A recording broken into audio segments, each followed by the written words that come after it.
the door opened all by itself. Taking that as a yes. Aw, the Atomisaur from earlier! It's really here! Then, let's go introduce ourselves!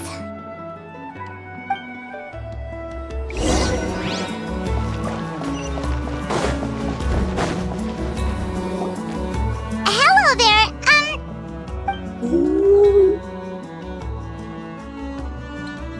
Okay. Probably doesn't understand what we're saying. Doesn't look like any cogs are turning in there.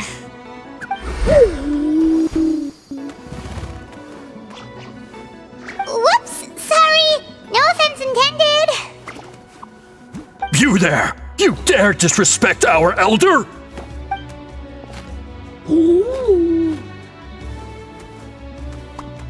Oh, you mean...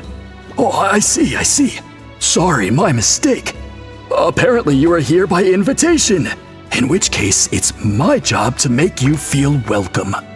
Some introductions are in order. I am Kaholam, one of the priests of our tribe.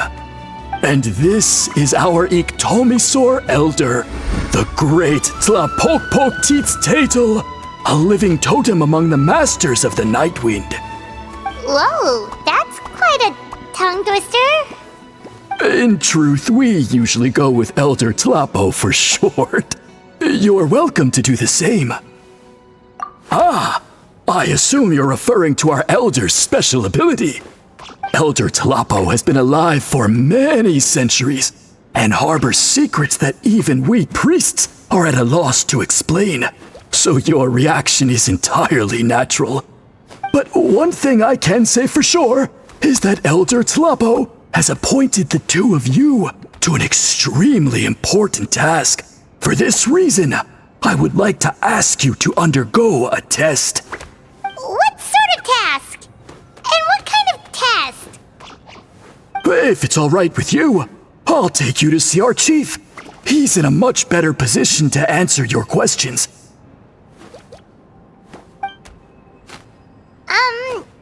Okay, sure. Very well. Then please follow me.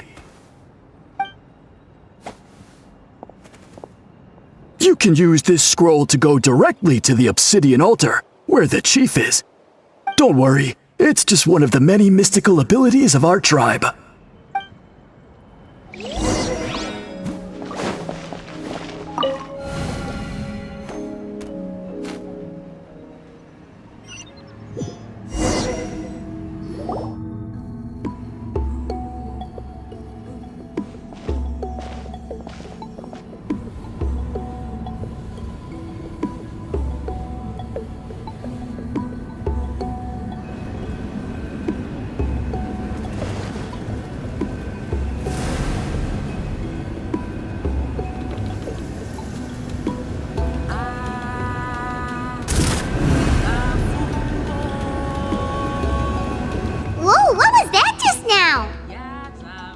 One of the routine duties of a priest.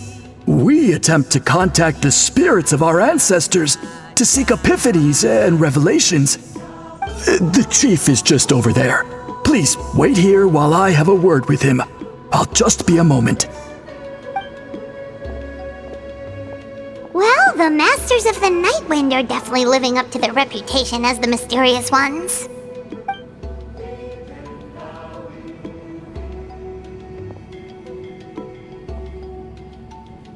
All right, I've told the chief why we're here, and now you may speak with him.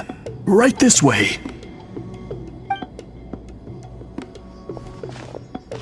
So, you two are the appointed ones. I am Chief Biram. Welcome, and thank you for your patience. So tall. Unusually so.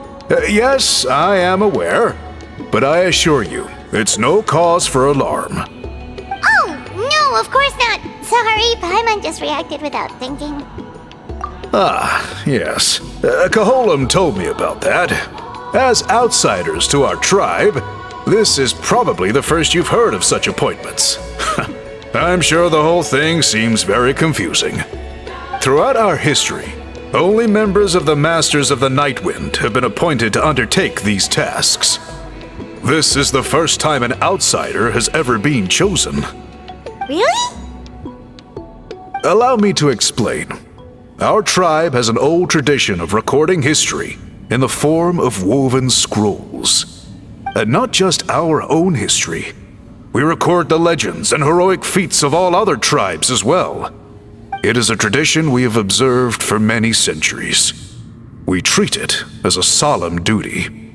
However, when a major event occurs that affects all of Natlan, we record it on a different kind of scroll, used for this exact purpose. And these scrolls can only be woven by someone of the Ictomisaur Elder's choosing. When the Ictomisaur Elder senses a major change in the ley lines, it will issue a formal declaration to appoint a creator for this scroll. Whoa, so you mean... Elder Tlapo sensed a ley line change quite some time ago, but had not yet designated the scroll weavers until you arrived. Okay, but just so you're aware, we don't know the first thing about weaving scrolls.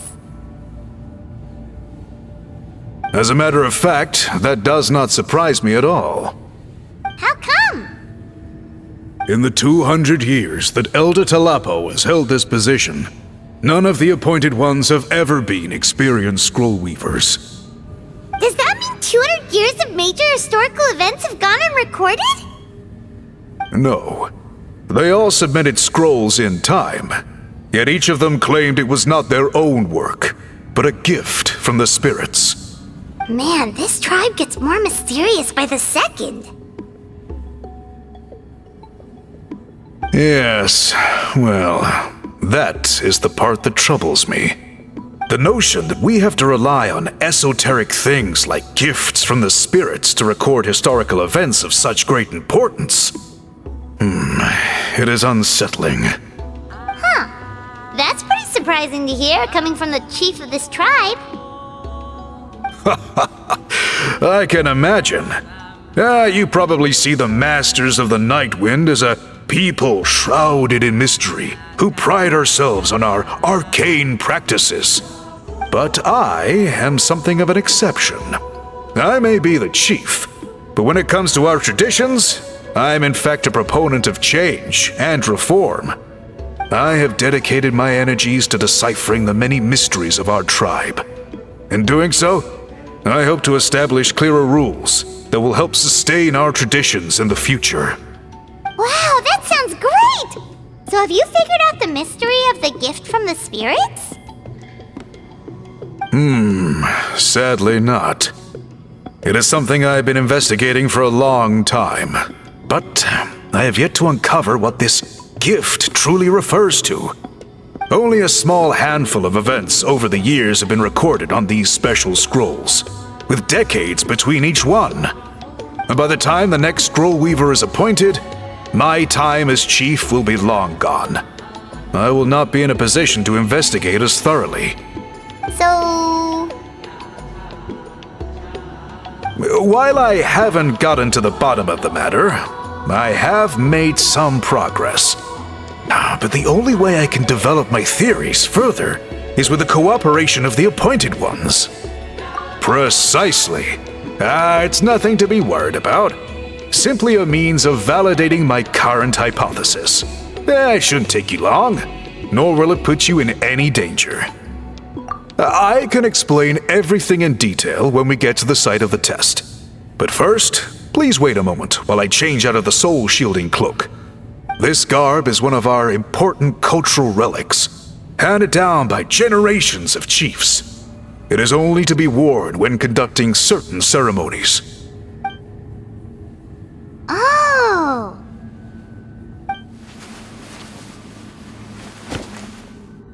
Please, follow me.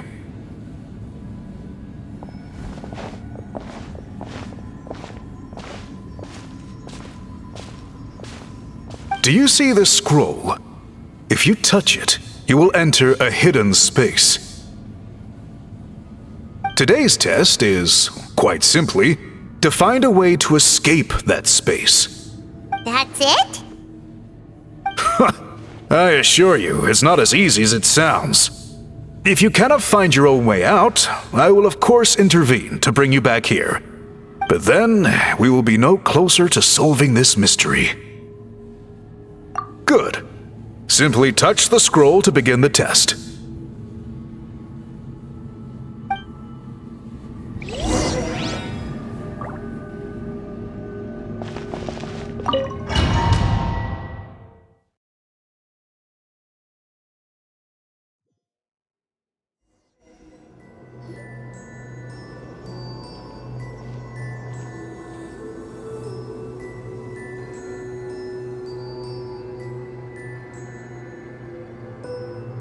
Whoa, we really did get teleported.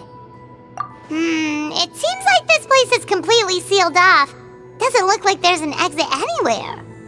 Let's take a look around and see what we can find.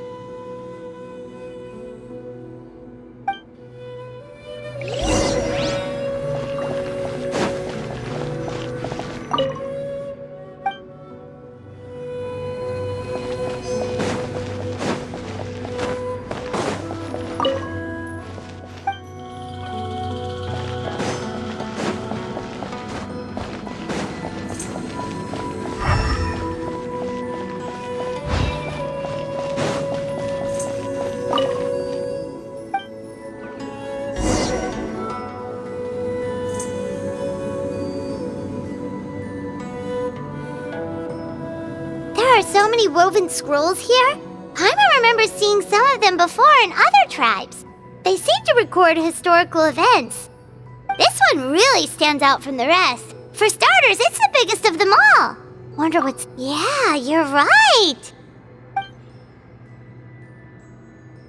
Over there, something just flashed. Traveler, did you catch that? Oh, right. Paimon's with you.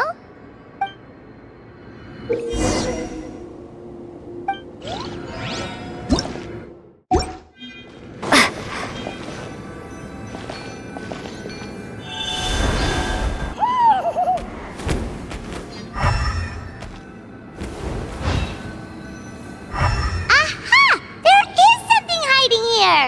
Yep, this looks like our ticket out of this place.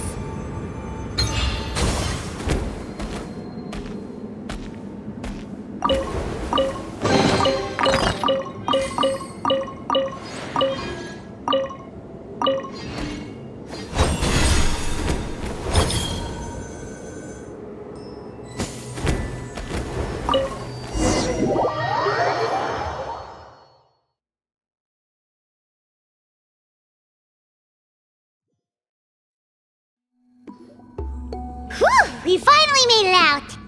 It is just as I thought. You are indeed capable of undertaking this mission. Yes. You saw many distinctive-looking scrolls there, didn't you? Sure did. This specific kind of scroll was left to us by our ancestors. Upon investigation, I discovered what sets it apart is the use of a color not featured in ordinary scrolls. It is a most mysterious color that most people cannot even detect. Now, I myself had to employ special techniques to confirm its existence. Yet there are those who are born with a natural ability to perceive it. And that is why I wanted to test you. You mean... That space you just entered was an exhibition room for storing this variety of woven scrolls. Centuries ago, a great shaman by the name of Citlali put in place a security measure so that anyone who entered the room without permission will become trapped inside. It exists to this day, and although I have not managed to decipher how it works, I have at least found out how to turn it on and off. Once someone is trapped inside, it is all but impossible for them to escape without outside help, unless they share the great shaman's ability to perceive that strange color. Clearly you must have this ability, which leads me to believe that our Ictomisaur Elder can sense this ability in people, and that it appoints a scroll weaver on this basis. Another secret power? Traveler, you are full of mysteries. Still, having this ability doesn't change the fact that neither of us know where to start with weaving a scroll. Don't worry about that. The method for weaving this kind of scroll appears to be largely the same as for an ordinary scroll. The main difference is in the dye that gives it its unique color. If my suspicions are correct, this dye is the key to weaving the scroll, and your special ability is the key to obtaining it. The dyeing process is also a little different from the norm, but I don't anticipate any major issues there. As long as you two can source the dye itself, I can assist with the application. Cool! We'll follow your lead! Great! Then please use your abilities to source the necessary ingredients. And in the meantime, I will have someone prepare some fabric for test dyeing. We'll make a few sample pieces to test out my hypothesis. And if that goes well, we can begin the scroll in earnest. If you agree to help, you can expect to be handsomely rewarded once this is all over. So, what are your thoughts? Agreed, especially if there's a reward in it. What is the reward, by the way? Is it food? Paimon hopes it's food. Given the stakes involved for our tribe, I was thinking a substantial sum of mora would be appropriate. Surely that would be preferable to just a free meal. Mora works too! Anyway, how do we go about finding these ingredients? Are we supposed to just keep walking around Natlan until we stumble across them? Thankfully not. I've already identified a location where I suspect they may be found. And I've arranged for someone to guide you there. Your guide is waiting just outside. You can set off at your leisure.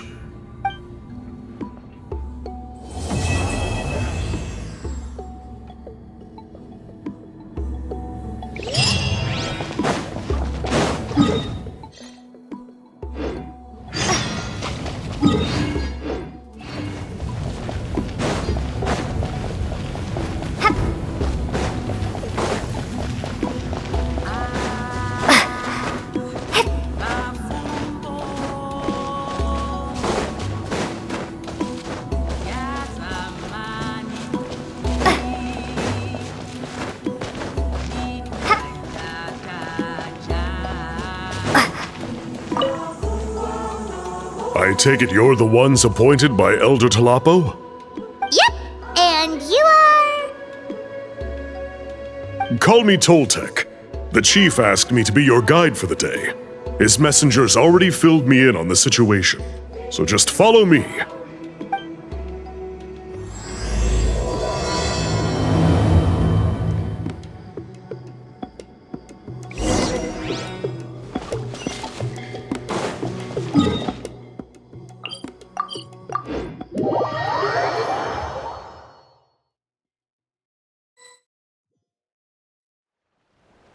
So the dye is somewhere in this cave, huh?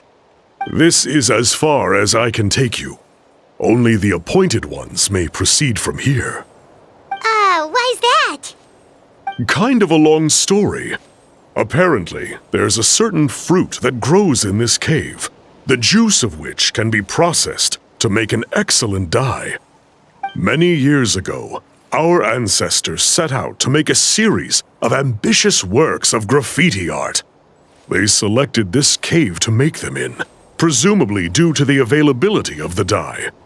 However, they didn't want anyone to see their work before it was completed, and so they sealed off the entrance to control access. To bypass the seal, you have to have mastered the art of color perception, or something like that. Oh, right. Haven't we been in here before, though? The strange thing is, our ancestors never removed the seal even after they finished the graffiti art. Since it was sealed off, the only person who's been inside is the great shaman, Citlali, and that was 200 years ago. According to her, the artwork tells the story of a hero by the name of Kuntur. But I digress. Sorry, I'm a big fan of graffiti artwork. Once I get talking, I can go on for hours. So you're sure you don't want to come with us? I'll pass. I tried to get in once, but the seal blocked my way. I tried getting my Iktomi to clear it with its powers, but even that didn't work. I guess it's supposed to be a test left there by our ancestors. If you don't pass the test, you're not worthy of viewing their works of art. Aww. Don't worry about me, though. I wouldn't be joining you this time even if I was able to get in. Unlike our chief, I don't have the guts to challenge our traditions. This task is specifically appointed to someone by the Iktomi Elder. Who knows what bad things might happen if I got involved? Fair enough. All right, we'll try not to take too long.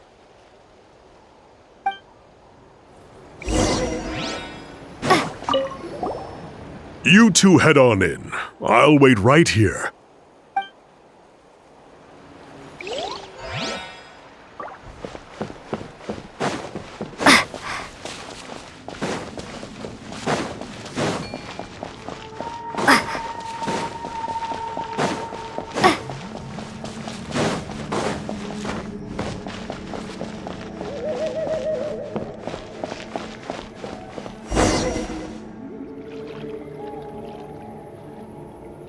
This should be the place. That fruit Toltec mentioned should be the one on the wall, right?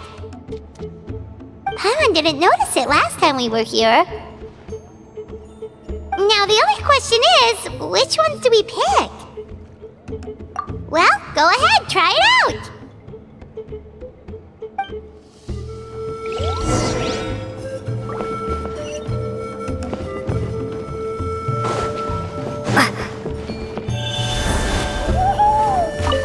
You saw something, right?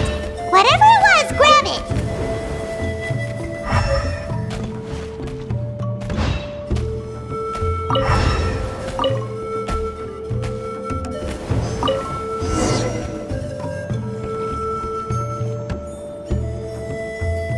Remember the last time we came here? We found all of the artwork throughout the cave. These guys' ancestors created a real masterpiece. They probably use the same stuff for their paint as we're using for the dye, right? Maybe we'll create a masterpiece of our own. Yep, let's head back and meet up with Toltec.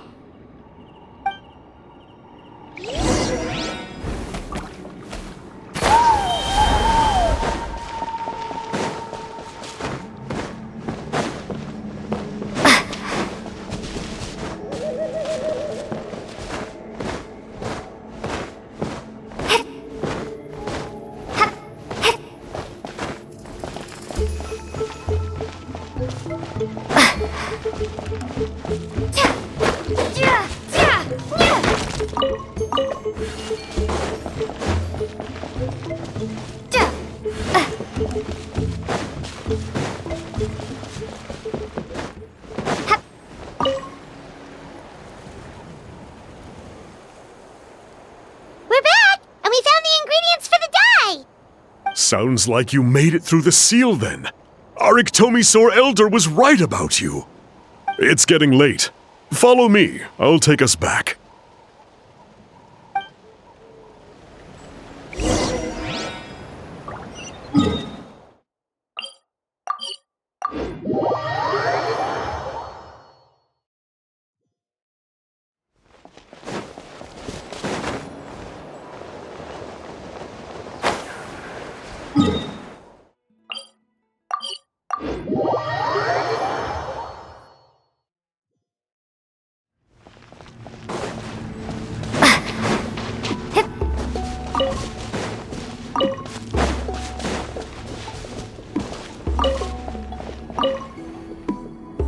Toltec has updated me on your progress. Well done. I appreciate your efforts. Sure thing! Here's the stuff for the dye.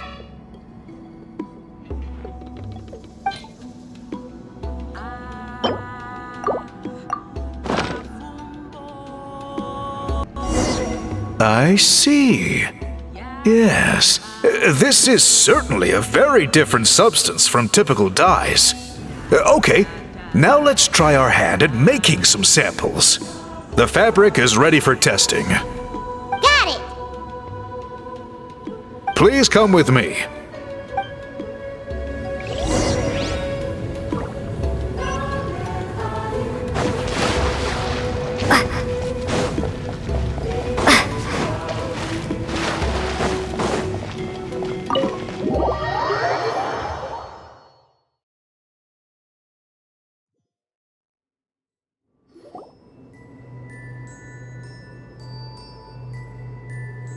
Take a look at this. It's a woven scroll made by one of our ancestors. This is the kind of thing we're trying to make. Ooh!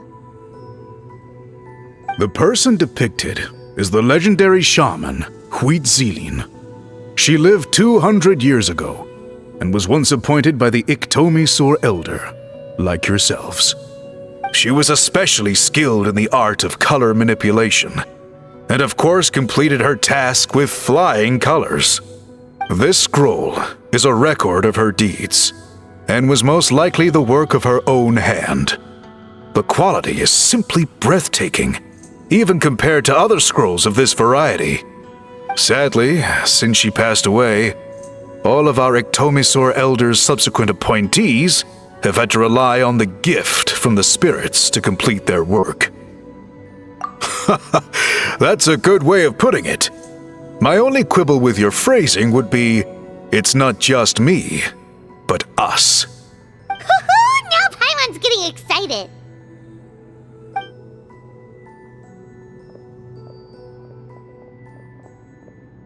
Bring out the samples.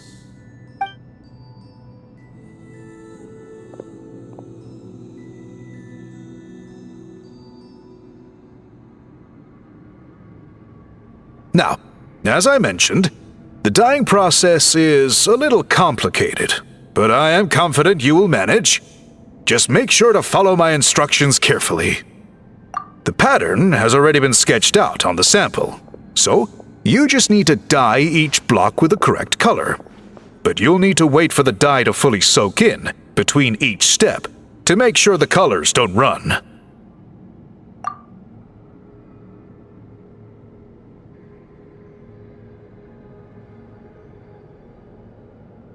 Ha ha ha! Good! The dye has taken to the fabric, and the pattern is crisp and clear. Next, apply all the remaining dye, and we should see that elusive signature color emerge. Okay, final step.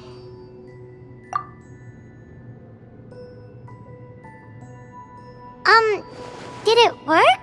Paimon doesn't see it. Oh, that color isn't showing up. Oh, the dyeing has failed. No, your technique was flawless. You did everything exactly as instructed. It would have made no difference if I'd done it myself. Then what went wrong? It could be the weaving technique, or maybe the dye has to be applied in a different way. Oh, whatever the case, it looks like I have failed to get to the bottom of this mystery. Sorry, Paimon wishes we could do more to help. I am the one who should be apologizing. I made you do so much work, and it was for nothing. I will of course honor my commitment to compensate you for your trouble, but I do hope you won't give up on this task. I plan to keep investigating, and will be sure to keep you updated with any progress. Don't worry, we're not quitters. Paimon does have a question, though. This whole process of recording history on woven scrolls seems so complicated. Why don't you just write it down instead? You said yourself you're all about change and reform. Well, this seems like a pretty good place to start, don't you think? Writing things down would be easier for everyone, and your records would be more detailed. I think you've perhaps misunderstood my philosophy, but that's okay. I can answer your question, but there's somewhere I need to show you first. Oh, sure.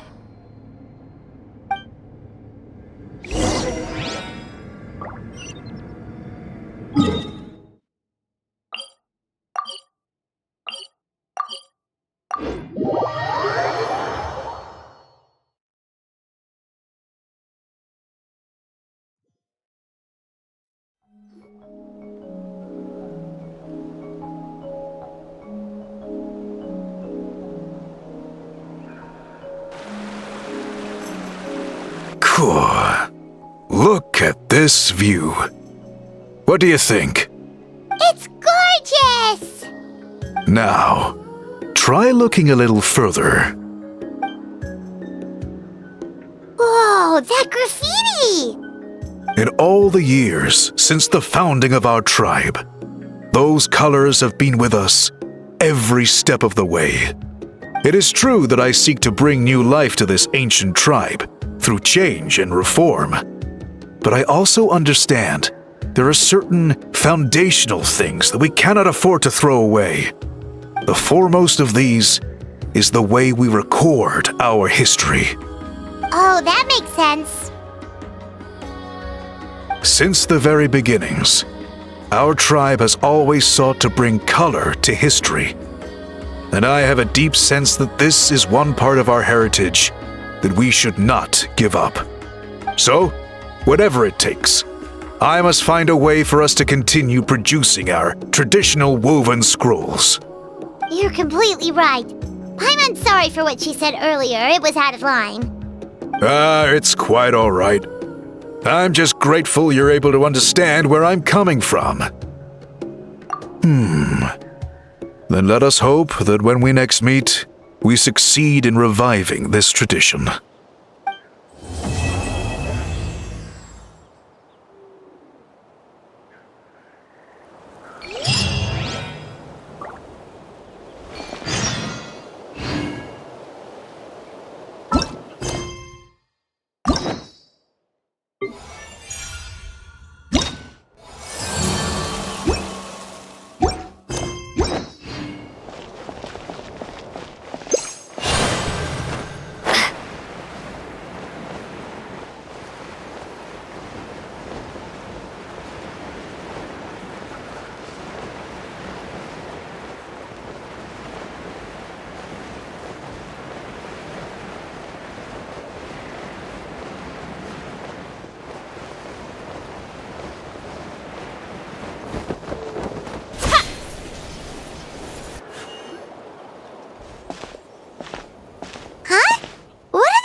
That's a little concerning. Let's go over there and see what they're up to.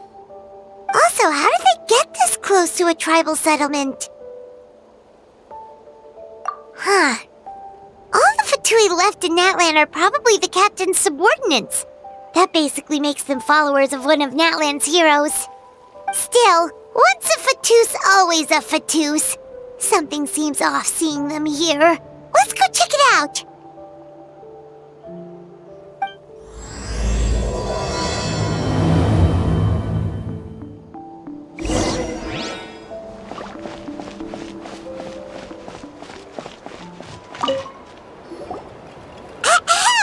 What are you guys doing here?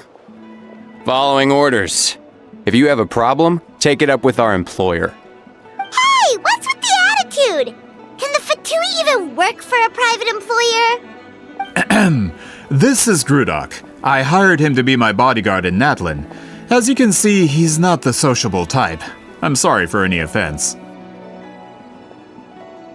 My original plan was to hire someone from the local tribes, but a priest recommended Grudok and his squad. I was told they were capable fighters and had the time to spare, so they fit the bill. It seems like the Fatui's reputation in Natlan is quite positive. So that's what happened. Then you must be from Fontaine? Precisely! Montluçon, at your service. I work in the publication business. And you two... Wait. You must be the traveler and her fairy companion. Oh, you know us? A golden-haired traveler with a floating companion. There's no mistake.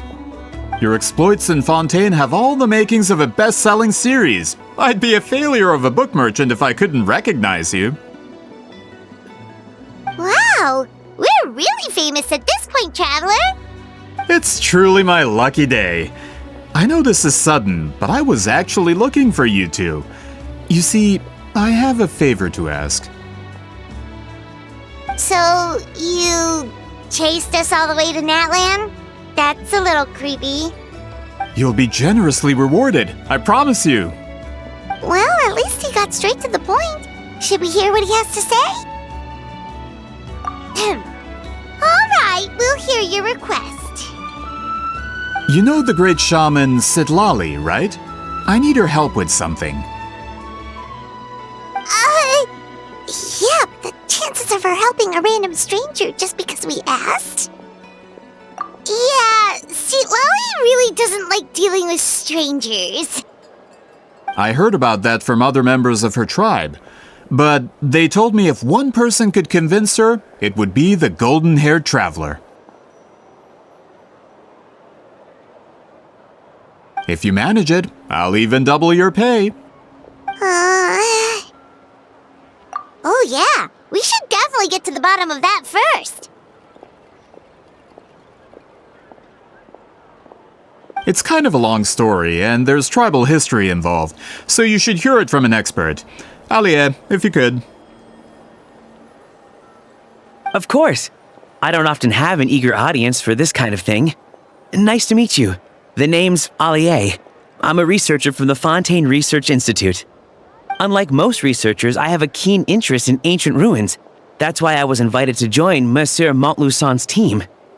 Have you heard of the legend of the great shaman Citlali? Yes, according to local records, she was a color mystic who lived over 200 years ago, and the most adept in her tribe at using that particular technique.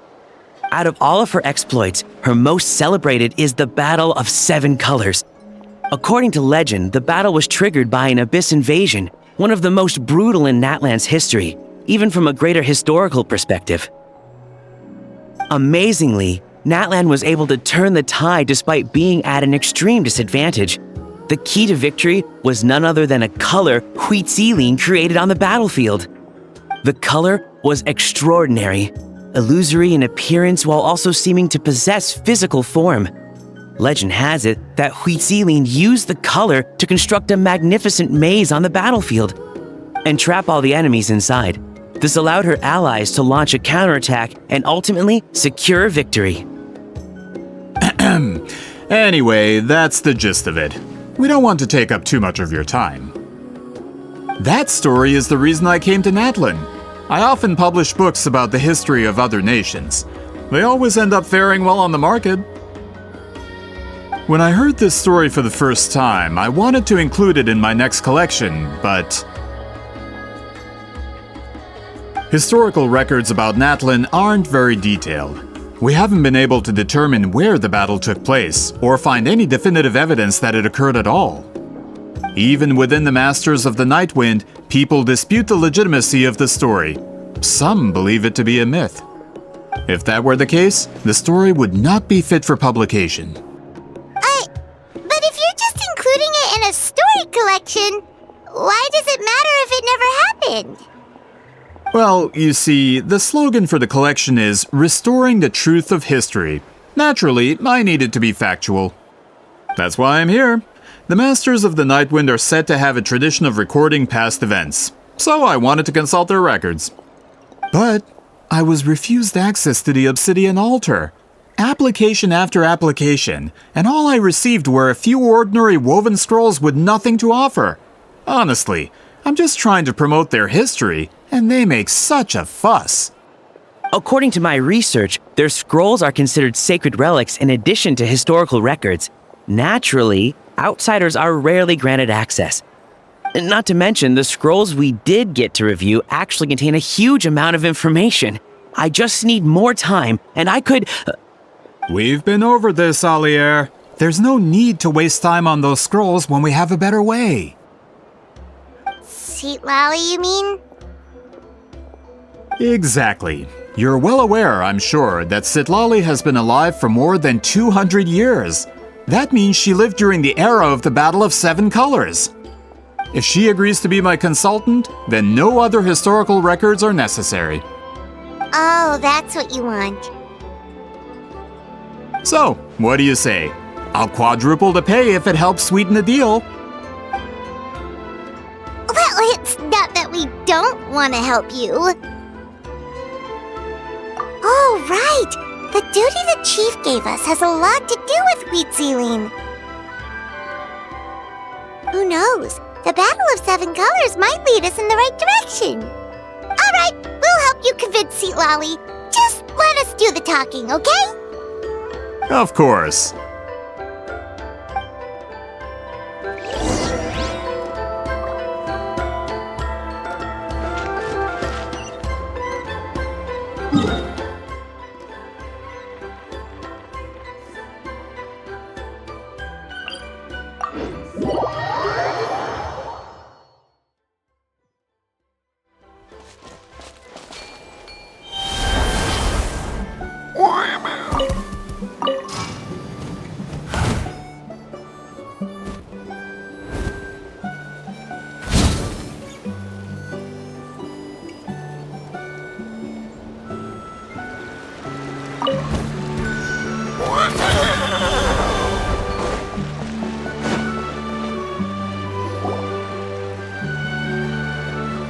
So, this is where the great shaman lives?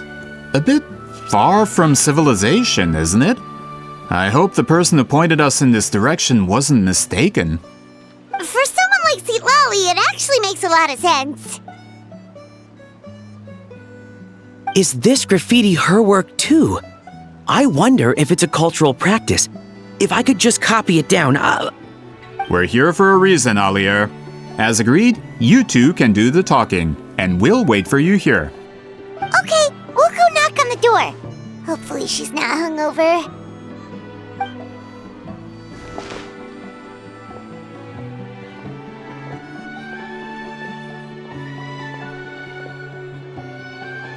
Citlali? Are you there? We need your help with something! Oh, no response. Maybe she's not home. Oh, Granny Citlali? Are you home?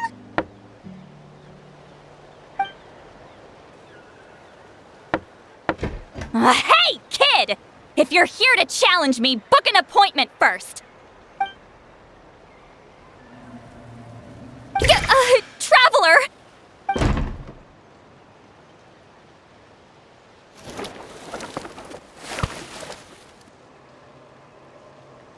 Looks like we came at a bad time.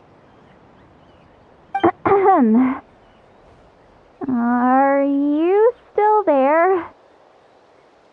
Just come in. We can talk inside. Well, at least we didn't get turned away.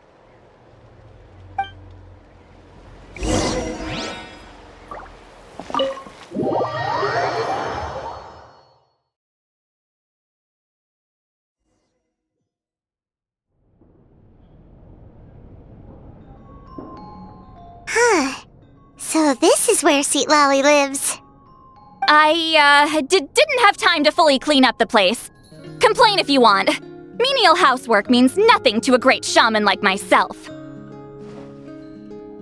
Besides, in light novels, people who keep everything neat and tidy are always too boring to be the protagonists. Also, I'm not a hermit. I'm just above superficial rules of societal etiquette.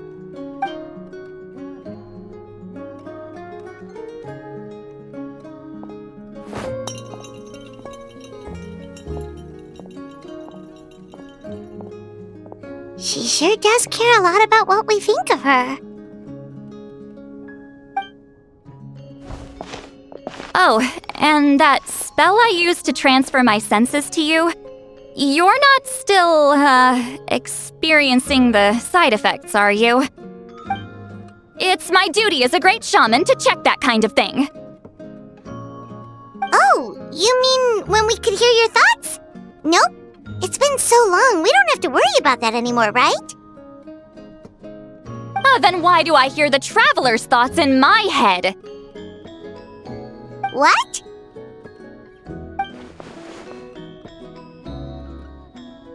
I can still hear you, you know. Don't bother, I'll find a way to fix it. First you hear my thoughts, now I'm hearing your thoughts. It was just a simple spell. I use it on you and now it's on the fritz. Forget it. Just tell me why you're here.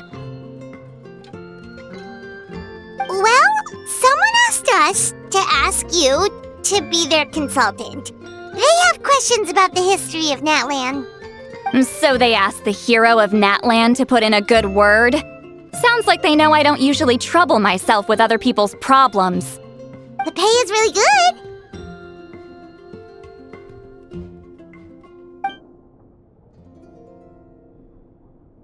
Doesn't matter, I'm busy. She sure doesn't look busy. Paimon knew this wouldn't get us anywhere.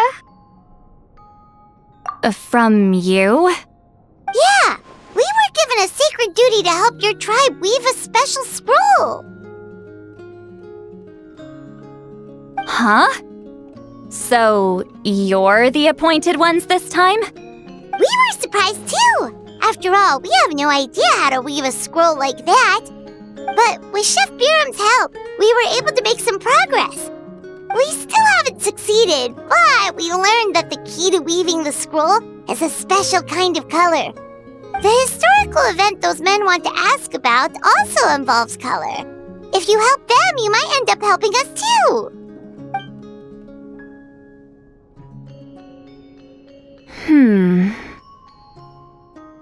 She's giving us that face again. Did Paimon not explain things clearly? I can't decide whether this twist is completely out of the blue or if it was foreshadowed all along. Does that mean you won't help us? I need to think about it. Then there's still hope. Hey! What's the holdup? Just give us an answer already. You agreed to let us do the talking!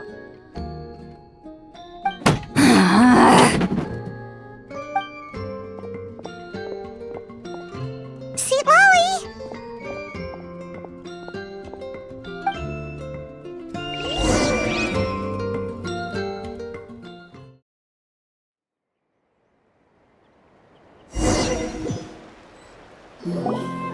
Stand down, Grudok!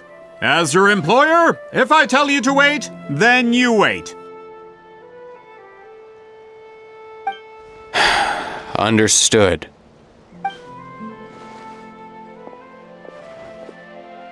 You're the great shaman who's been alive for centuries? But you're so... Apologies for the disturbance. Grudok is a recent hire, so difficult to restrain sometimes. You're lucky you didn't force Citlali's hand. Well, since you're here, how about a discussion? Do you have any idea who I am? Did you think Granny Eatsley would be fooled by your little performance? I have no intention of speaking to you. Your recent hire interrupted me right as I was about to make an important decision. Pull a trick like that again, and I'll make your lives a living horror novel, except 10 times worse. That's all I came out here to say. Whoa. Traveler, we have a discussion to finish. You live up to your name, Granny Itztli. I apologize for the offense. I'm just surprised the Battle of Seven Colors didn't pique your interest. You're investigating the Battle of Seven Colors? Ah, the Traveler didn't get to that part? Yes, I thought the Traveler could help me convince you. But, if I'm not mistaken, you have a personal interest in this matter, don't you? I heard that the great shaman Huitzilin was a friend of yours. You two must have been close.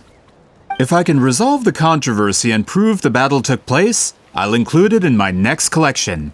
Then, all of Teyvat will learn the truth. With your support, your friend's heroic deeds will once again be known throughout the land. Inspiring, don't you think? If this is really about that duty, then... fine. I'll help you. I'm honored. Save it! I agreed to help the Traveler, not you. You'll just have to leech what you can. Well, at least she agreed to help.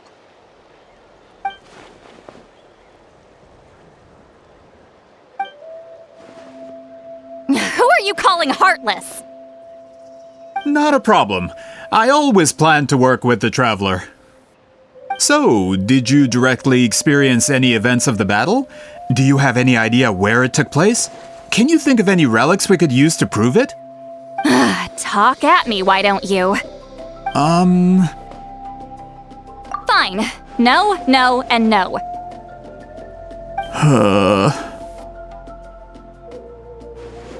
I did live during the same era as her, but that doesn't mean we experienced the same events.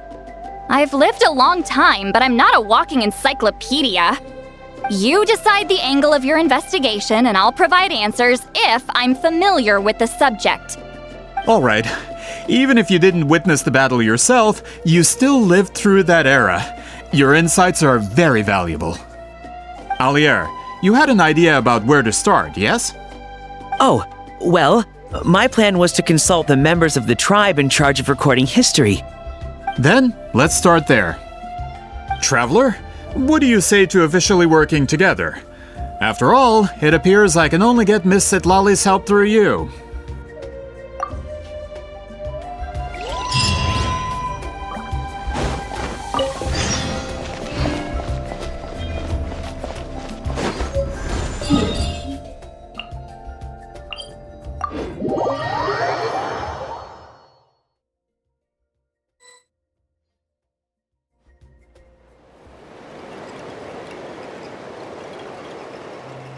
You don't seem super invested in this whole thing, Citlali. The Battle of Seven Colors is something I've only ever heard about. But how? Weren't you alive when it happened? The Battle of Seven Colors is something I've only ever heard about. I know as much as anyone else in my tribe. I wasn't there when it took place, and she never told me about it. That's how. But Malaysia said the two of you were close friends. The battle was legendary. Why wouldn't Citlali tell you about it? Close friends? More like arch rivals. Something Montluçon would know if he actually did his research. Did you see the graffiti outside my house? That's not my doing. All students from Citlali's School of Shamanism must pass an extremely difficult trial before graduation, defeating me in battle. Those graffiti drawings are how they challenge me. Of course, none of them ever succeeded. So, after Citlali's death, her students had no choice but to modify the requirement.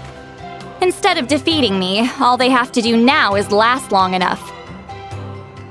As my rival, Citlali only had one achievement that surpassed my own, and that was the Battle of Seven Colors. I can only assume she had some kind of secret technique at her disposal. It makes perfect sense that she kept it from me. I'm a fast learner. Telling me about the technique is no different than handing it to me on a silver platter. As if she would give away her one advantage. Oh, that makes sense. Anyway, all of that is secondary. Like I said, I'm only here to help you fulfill your duty. Don't misunderstand. This duty is important for my tribe, too. A great shaman should do her part to see it done. Excuse you? I fail to see what housekeeping has to do with my duty as a shaman. Why is it that you're the one whose thoughts are exposed, but I'm still the one suffering? I need to get to the bottom of this. Excuse me, great shaman, but we have a situation over here. We could really use your help. Okay.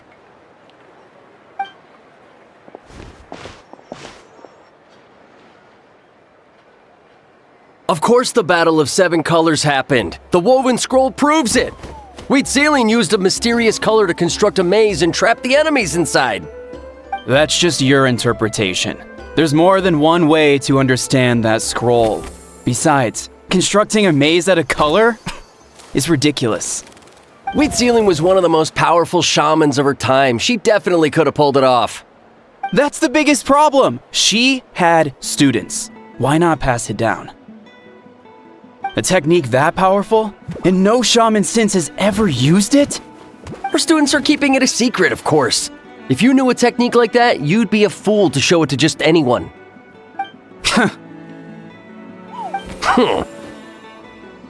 Oh, I didn't mean to cause an argument. I just wanted to ask, is there anything we can use to prove the battle took place? Of course it took place. Why would you need to prove it? You'll have to excuse him. Some people in our tribe insist on clinging to outdated views of history. I'd give up now if I were you. It only gets more ridiculous from here. Please don't fight. Wow, so the battle really is controversial. Am I the outdated one? Kids these days can't find anything better to argue about? These arguments are precisely why I hesitate to include this story in my collection. Neither side was able to offer anything useful. What should we do?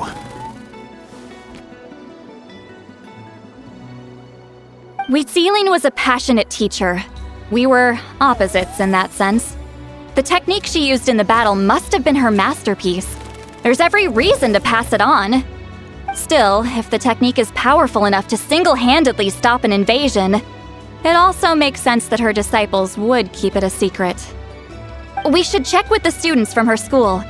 If we can confirm the technique exists, we can deduce certain things about the battle. But as far as I know, most of the shamans from her school occupy high positions in the tribe. Not the type of people outsiders like us can speak to on a whim. Right. The obsidian altar is off limits to you. But, if I go... Is there a problem? Most of Citlali's students are respected priests in the tribe. But that means they had to go through me. Or try, at least. I, of course, humiliated them from a young age. Those who hold the position now are the ones who lasted long enough before I wiped the floor with them. If I show up without warning, they'll run for dear life. That's not gonna get us any answers. Yeah, Paimon can see it now. Hey, don't jump to conclusions. That was just a metaphor.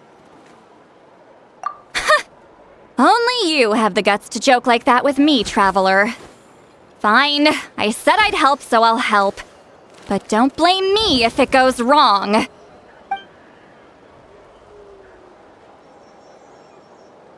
the rest of you can wait for us here. We appreciate the help.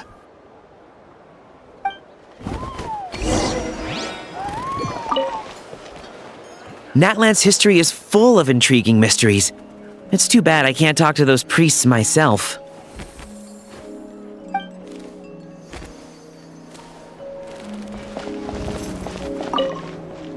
Miss Citlali seems rather reluctant to help. Maybe you could talk to her a bit more. I'll reward you for the trouble.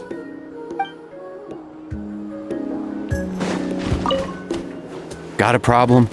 Like I said, take it up with my employer.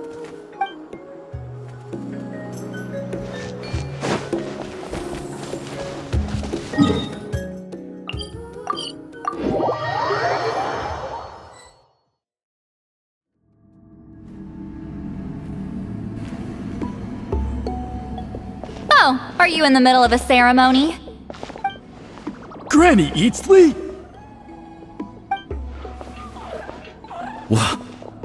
What is she doing here? Did some coward not show up after challenging her to a fight? Or is she here to officially take over the tribe? Whoa, it's like they really do see her as some kind of tyrant. No matter what, we'll defend our dignity as priests to the end. Ugh, you talk a big game for someone who lost to me the most out of the entire priesthood. What? All I want is to ask some questions. So, you're here to interrogate us? Someone didn't sit pretty for their beating? Is that it? You want their name, don't you? We should just run! Yeah, with the hero of Natlan here, Granny Citlali will be on her best behavior. Sure, whatever you say. Oh, it's the traveler and her companion. That does make me feel better. How can we help you? We wanted to ask about the technique you inherited from Citlali.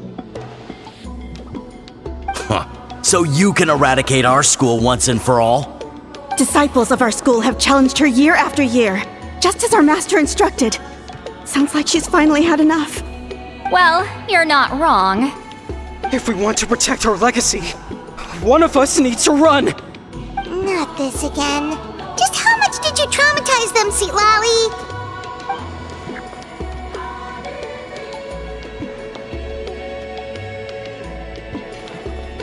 Hey! You can't just say whatever you want just because it's in your head. I'm Granny Eatsley. A mere mention of my name and kids burst into tears. Love and respect? No one has the guts for that. You know what? Forget about your duty. We really need to fix this mind-reading situation. Sorry to disappoint, but if you're here to question whether we're qualified to inherit our master's legacy, we're not going down without a fight. We're not getting anywhere. What should we do, Traveler? Huh? Oh, it's you. Elder Tlapo! Oh, we must have disturbed your meditation. Our deepest apologies. Please forgive us.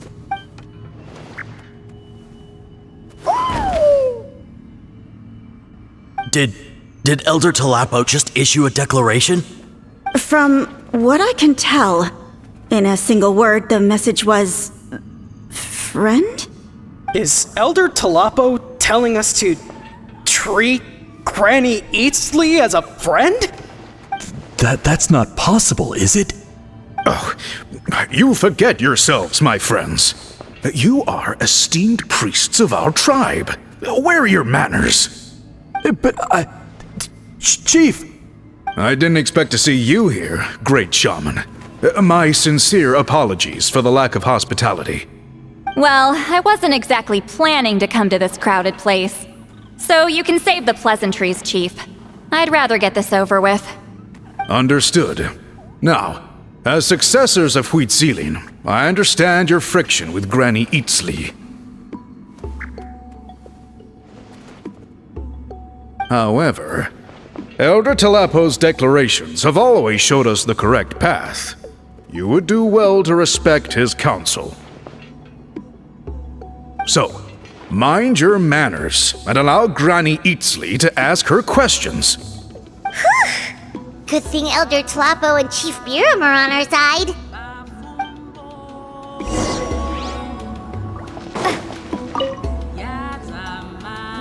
Hi there, Elder Tlapo! Hey, he seems pretty happy to see us. He's the one who put you in charge of the scroll, right? Yeah, Elder Tlapo appointed us to the task. Elder Tlapo, huh? He's still claw to me.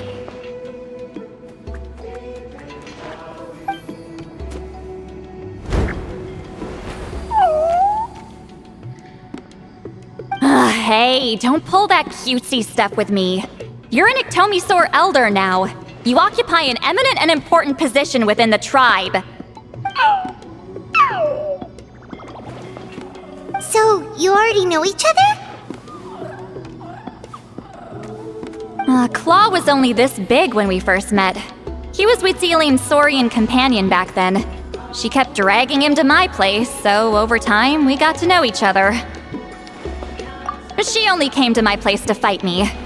But at the same time, she always claimed to be my friend. She was the only one who dared to try, at least. Well, you've lived a long time. You've probably made a bunch of friends over the years, right? The more time you have, the more friends you lose. Oh, Anyway, let's get back to business. I hate talking about the past.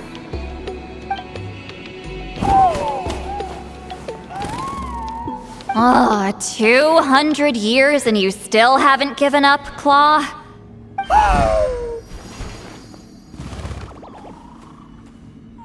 I still haven't made up my mind, so you should head back. Traveler, Paimon, let's go.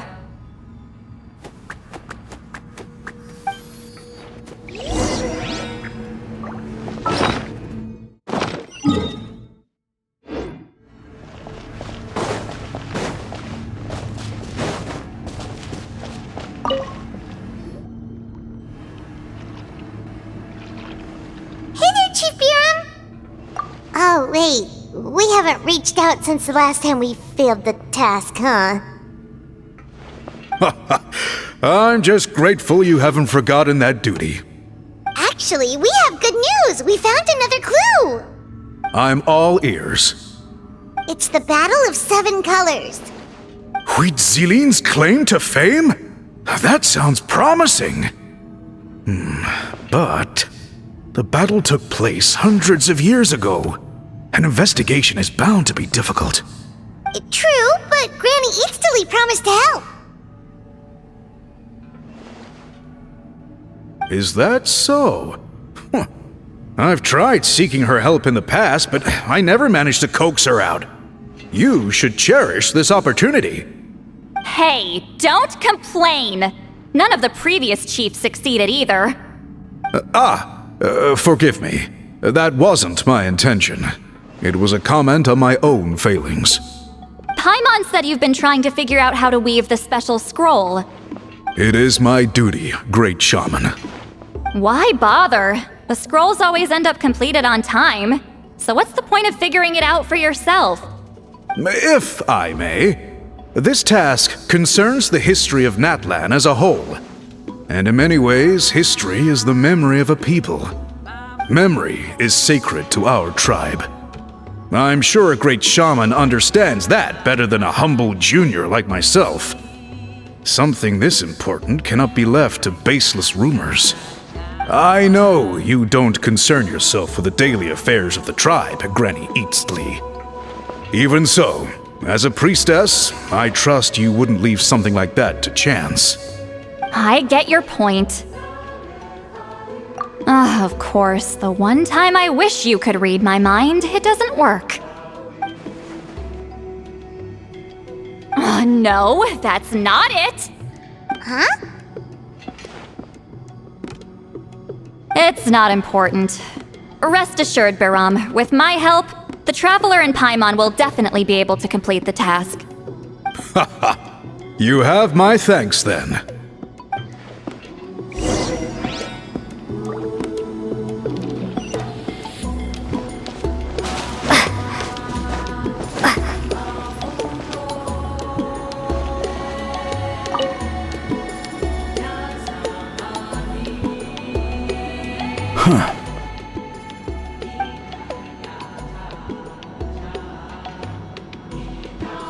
So are you here to test whether we're qualified to inherit Master Huitzilin's legacy? You've already been tested, haven't you? Well, frankly speaking, I don't think any of you are qualified. But that's not why I'm here. All you need to do is be good and answer my questions. Fine. Ask away. You've heard of the Battle of 7 Colors, right? Of course. It's our master's claim to fame. An immortal legend inscribed in the very history of our tribe. Then I'm sure you know there are those who question whether it actually occurred. I did hear people arguing about that the other day. It's disgraceful. How can they question something like that? It doesn't surprise me. Natlan has had more tourism lately. A lot of people have started getting strange ideas after interacting with Outlanders. After all, everyone who took part in the battle has returned to the ley lines. Without witnesses, it's hard to refute detractors. Well, it just so happens the questions I want to ask are directly related to the legitimacy of this battle.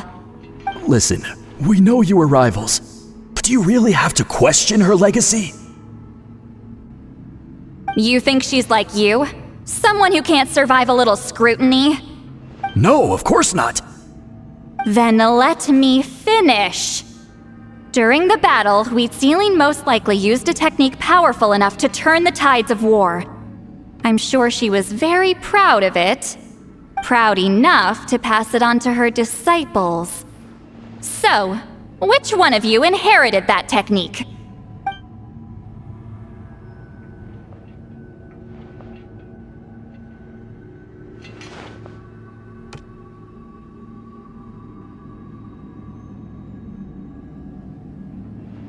I don't think any of us have heard of it. Listen, I'm not trying to take it for myself, so be honest. With or without it, I can wipe the floor with any of you. Yeah, no objections there. But I'm telling the truth. None of us have ever heard of that technique. What's wrong with her? Why would she let it go extinct? Master's body of work is massive. No one student could hope to learn all her techniques. Mastering just a few already takes a lot of effort. Master had no choice but to recruit many students, split up what she knew into different portions, and pass it down through various individuals. So even though we see ourselves as representatives of Citlali's school of shamanism, what we know isn't the sum of her legacy. Actually, I know of a shaman family that inherited some of Master's techniques. The family fell on hard times and lost the right to the priesthood. Still could be worth a shot. But if they inherited Citlali's secret technique, shouldn't the family be thriving? Well, it's the only thing I can think of. All right, give me their address. I'll mark it out on your map. To be honest, I'm not optimistic about the future of this investigation.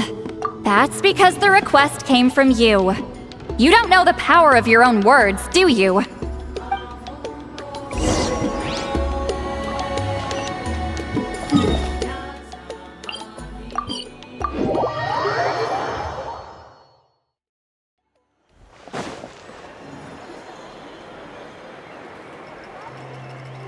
Proving the legitimacy of this battle seems more hopeless by the second. Nothing we can do about that. Well, even if our investigation ultimately proves the legend to be false, that's still a worthwhile result. Although I'm here for business purposes, I have a personal interest in this as well. I'm drawn to matters of historical truth. That's exactly why I chose to follow you, Monsieur Montluçon. Listen, I'm just updating you on the situation, not asking for your opinion. I don't really care whether you continue your investigation.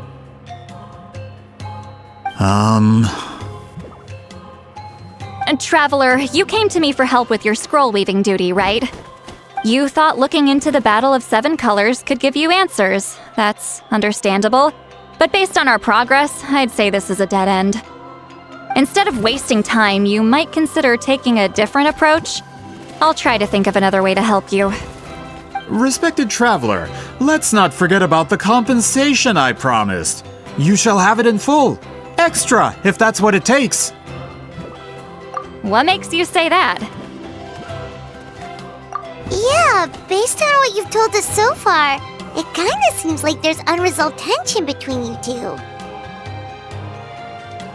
You think so? She claimed to be your friend, but picked fights with you non-stop, and never told you about her biggest accomplishment. By figuring out the truth behind the battle, maybe we can finally help you get closure. Closure? I'd say we're 200 years too late. But fine, if you want to keep investigating, be my guest. Ah, that's wonderful news. Alright, let's go visit the shaman family!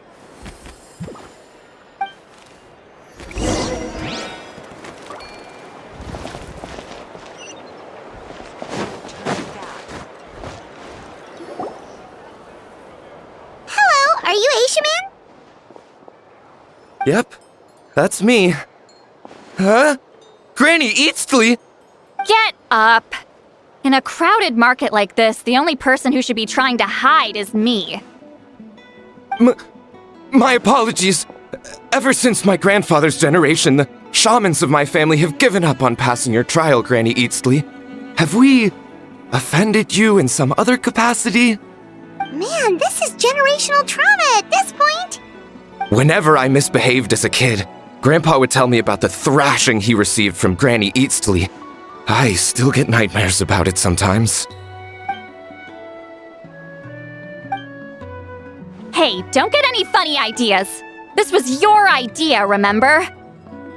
Keep asking your questions. I'm going to find somewhere quiet to wait.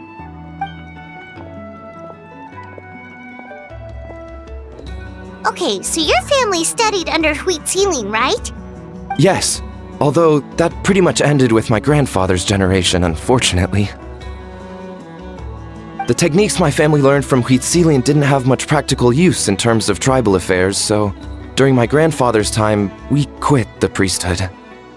Turns out, shaman techniques aren't that useful outside the priesthood either. So over time, we abandoned them altogether.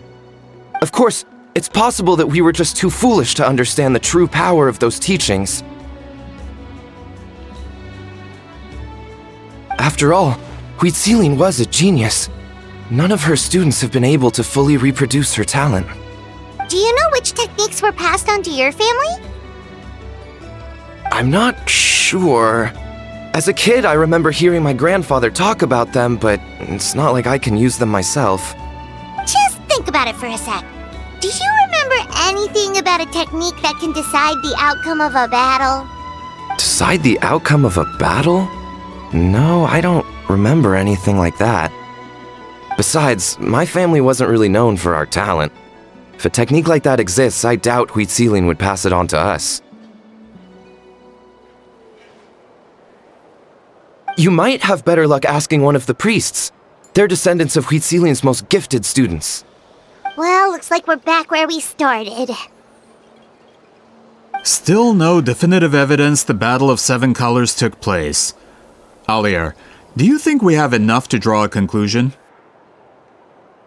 All we have are non-witness accounts. We could put together an interview, but that's not going to hold up in academic circles. Then we have to keep going.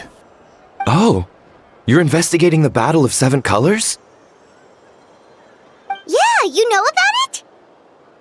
Not a lot, but there's something special about my family. In addition to shaman techniques, Citlali's stories were passed down to us as well. Say what you want about my ancestors' dedication to shamanism, but they definitely paid attention to those stories. And of course, the Battle of Seven Colors is the most exciting story of them all. We don't need another story. We need something concrete. Does no one in your tribe understand that? I'm not sure if this is helpful, but the story passed down in my family is a little different from the one told in the tribe. Really? Well, it's Citlali's personal account of the event, so it's a lot more detailed. For example, in the version I heard, the battle took place in a location known as Chico Mostuk Cave. That means you can tell us where to find it. Have you ever been to this place? Unfortunately not. I studied maps of Natland before we left, Monsieur Montluçon. I don't remember ever seeing such a name. Could your ancestors be mistaken, Mr. Eshemin? It's unlikely. My family may have let the shamanism side of things fall by the wayside, but we're serious about these stories. In the words of my grandfather, some things deserve to be passed down more than secret arts. If Citlali's version of events differs so much from the general understanding, that makes it even more likely the battle is completely made up. Yeah, that's disappointing. Oh, hold on. You mentioned the Chico Mostuk cave? Oh, yes? Can I clear something up for you? It's been more than 200 years. Huh. I never thought I'd hear that name again. What do you mean?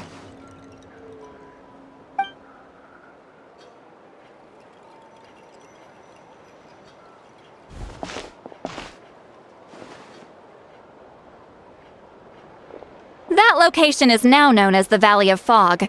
The Chico Mostuk cave is what it was called 200 years ago. Precisely when Citlali was alive. That means, Monsieur Montluçon, we can confirm the original site of the battle. Once we get there, the evidence we need should be at our fingertips. Just when we thought all hope was lost. I never doubted you, great shaman. Allow me to present you with a gift as thanks. Save it. Flattery won't get you anywhere with me.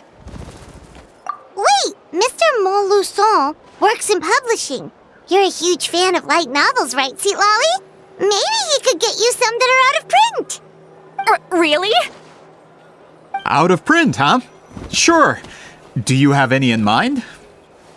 Well, if we're talking collectibles, then the first edition of Shogun Almighty reborn as Raiden with unlimited power is a must. It's the first major hit of the isekai genre. Several editions have gone to print, but copies of the first edition are exceedingly rare and valuable. I see. There's also its sister work, Pretty Please Kitsune Guji. It was Yae Publishing House's attempt at gauging the new market trends. It's opened the door to a new genre after readers grew tired of isekais. The sales speak for themselves.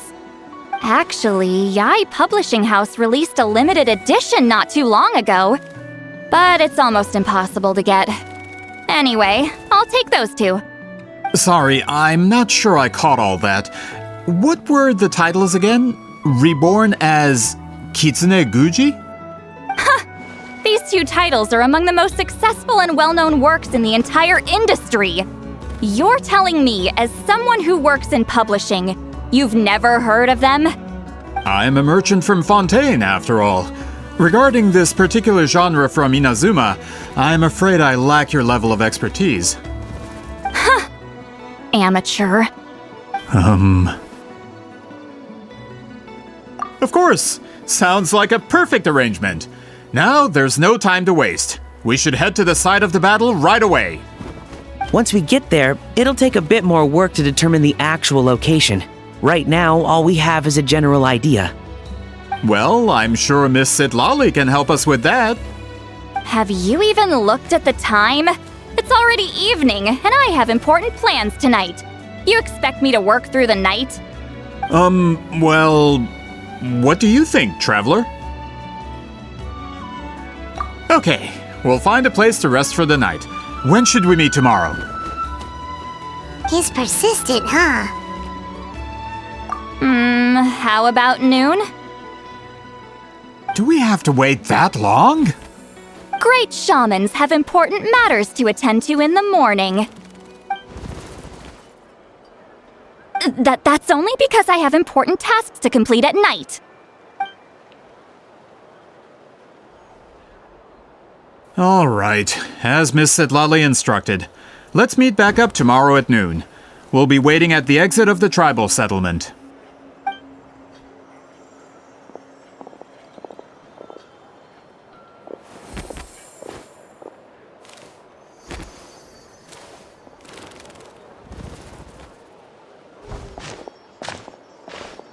Sorry, I just wanted to ask, is Granny Eatsley satisfied with my answer?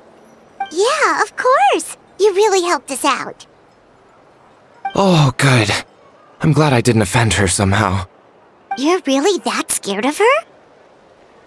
To be honest, Granny Eatsley almost never interacts with ordinary tribespeople like us.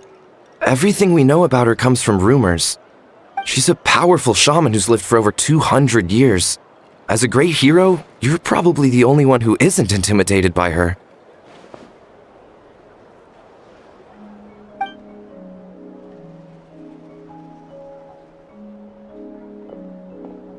Well, thanks for today, Citlali.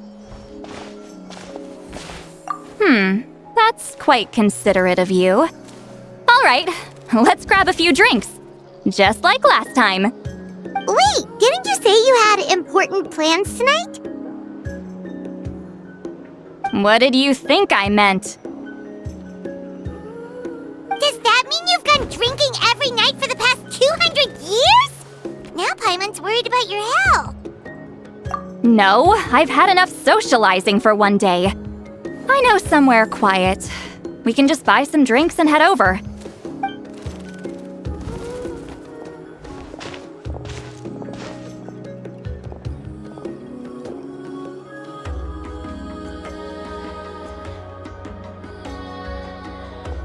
Which will also give us a chance to solve the mind reading issue.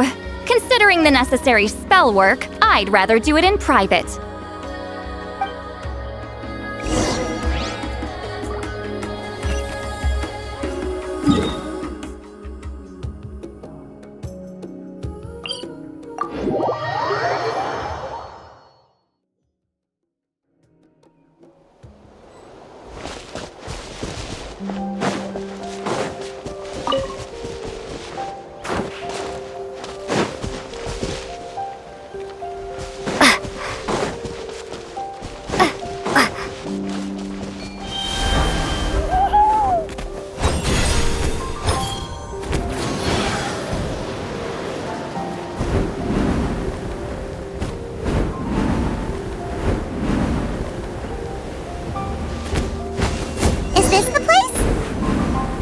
No, further up. Further up?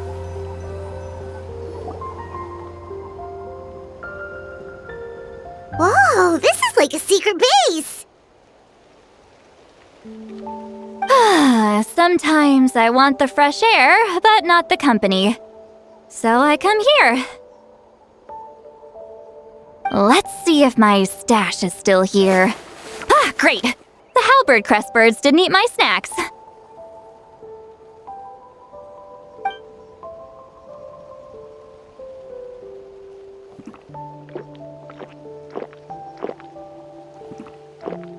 Now for the mind reading issue. Give me your hand. It might take a little longer, actually. I just need to share my senses, make a clean break.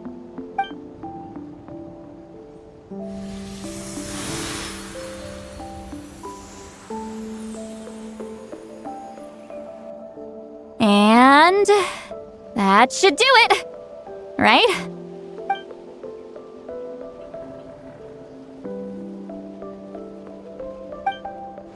You're not wrong. Hold on! Why do I still hear you in my head? Oh, did I not separate our senses completely? Maybe using my palm isn't enough? Close your eyes.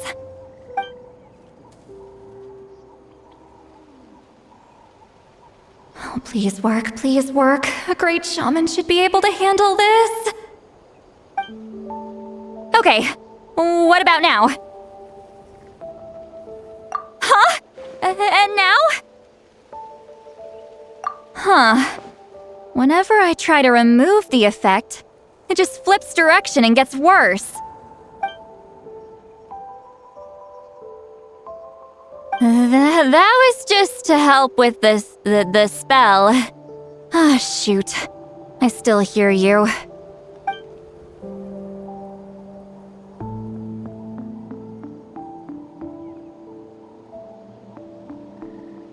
For a human soul, to lose the boundaries of the mind is to drown in the sea of consciousness without a concept of self. Wait, that sounds bad! I read that in a light novel. When it comes to the real world, I think it's pretty accurate.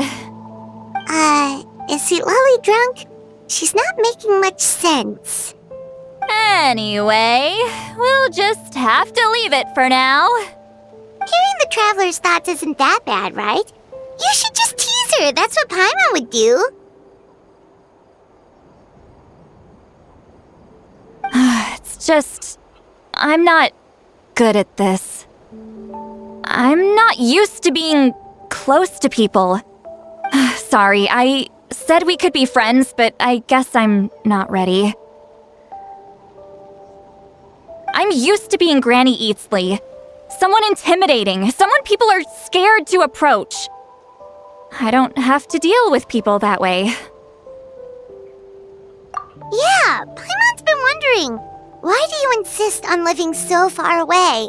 You could easily become a leader of your tribe, someone everyone loves and respects. When you live as long as me, a person is like a flower. The color draws you in. You water it to see it bloom. It rewards you with its fragrance, but it doesn't last. With the passing of the seasons, everything withers away. You can try to water it, but it will never bloom again. Even if the same plot of soil is covered in flowers the following year, the one you remember won't be there. That's just how it is. Most of the people in my life will be gone one day, just like a flower. Getting close means losing friend after friend for hundreds of years, until the weight of their memories crushes my soul. If people don't care about me, then I don't have to care about them. It's better if the people in my memories are nothing more than fleeting strangers. Citlali. You won't live as long as me, so you don't have to worry about that. Really? then you should understand. Nearly everyone you know will be gone one day.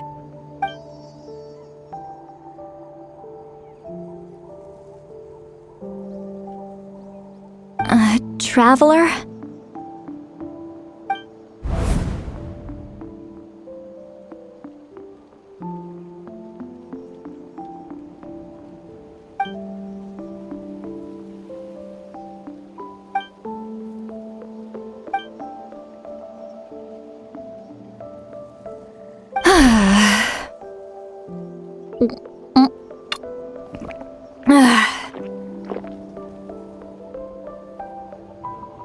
Is something wrong?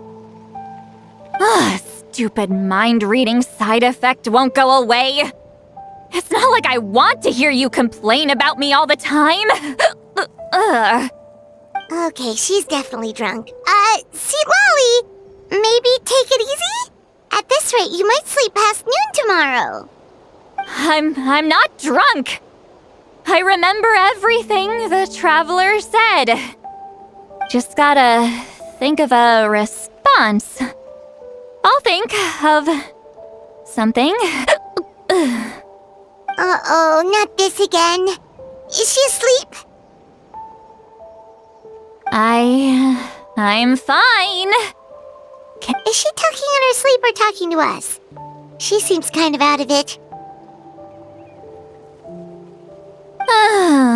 Bye. Gonna walk back alone. Need some time to think. All right.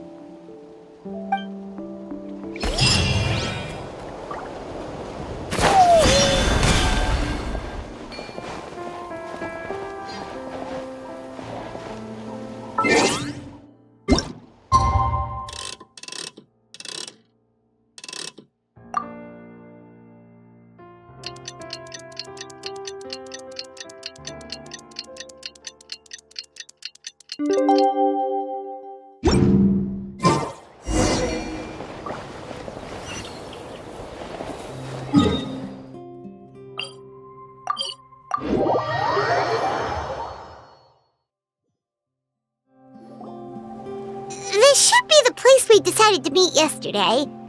Who knows if Citlali will show up on time? She drank so much last night, she might not even be up yet. Ahem. Citlali! No need to sound so surprised. Drinking is just a way to pass the time. I mastered the art of moderation long ago. Last night doesn't count. It was a minor slip-up, that's all. Anyway, I gave everything a lot of thought, and I think you're right about something. The Battle of Seven Colors holds the key to a lot of the answers I've been searching for. So that's why you're here so early. Traveler, great shaman. Sorry to keep you waiting. Shall we head out?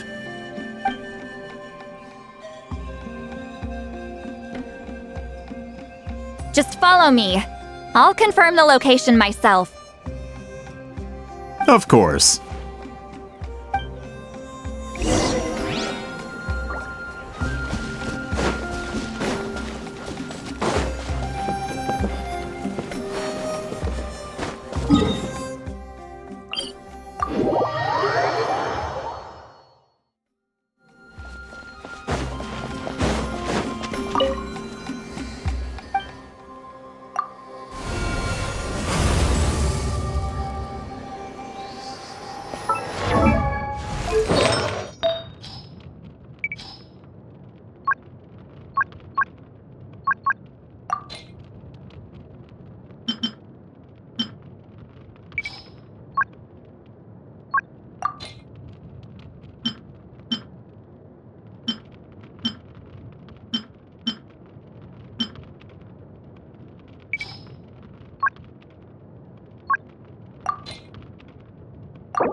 This should be it.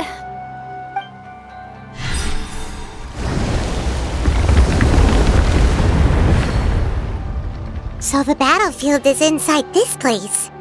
That could explain a lot of our academic questions. Don't lose focus. Once we get to the actual site of the battle, all the evidence needed for publication will be at our fingertips. Everyone ready?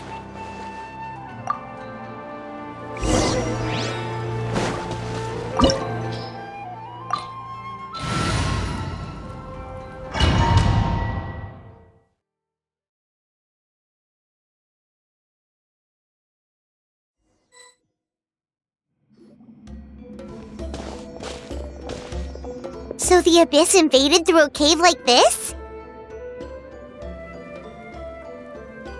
When the Abyss first began to corrode the ley lines, they took every opening they could get. All the items here should be useful for our research. You're not to touch a single one without my nod of approval. I don't support invasive excavation techniques either. Ah, of course. I'll defer to the experts on this matter. Well, shall we continue?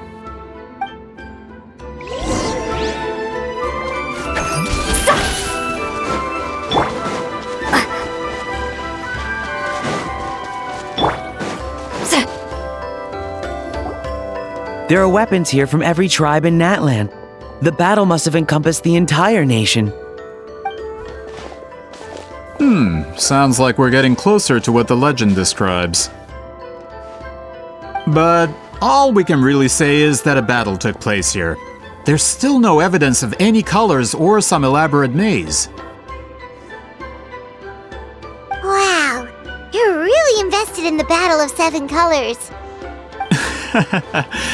Well, it's the reason I came to Natlan in the first place. Grudok, send some of your men to search the area. We might miss something all grouped together like this.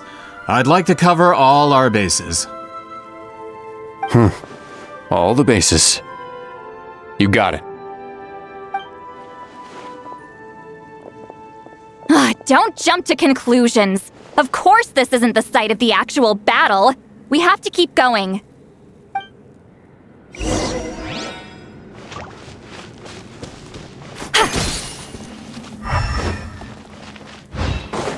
This wall is in our way! I might have an idea. Traveler, try removing that sphere.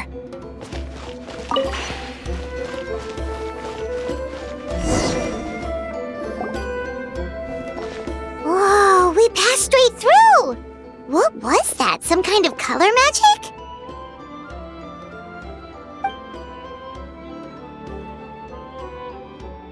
It's very close to the technique Citlali might have used.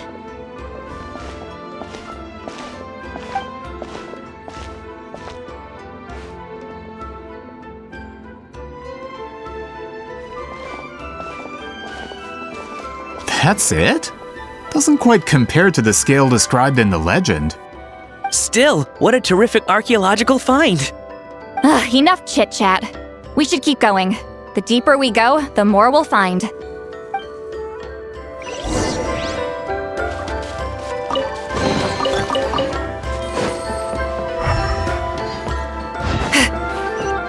Get to work!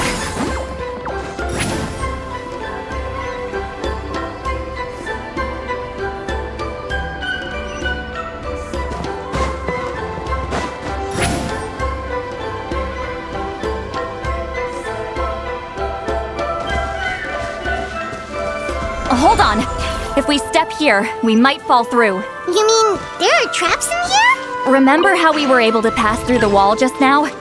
It must have been because, on our person, we were carrying the same color as... Whoa, you're right. We can keep going now.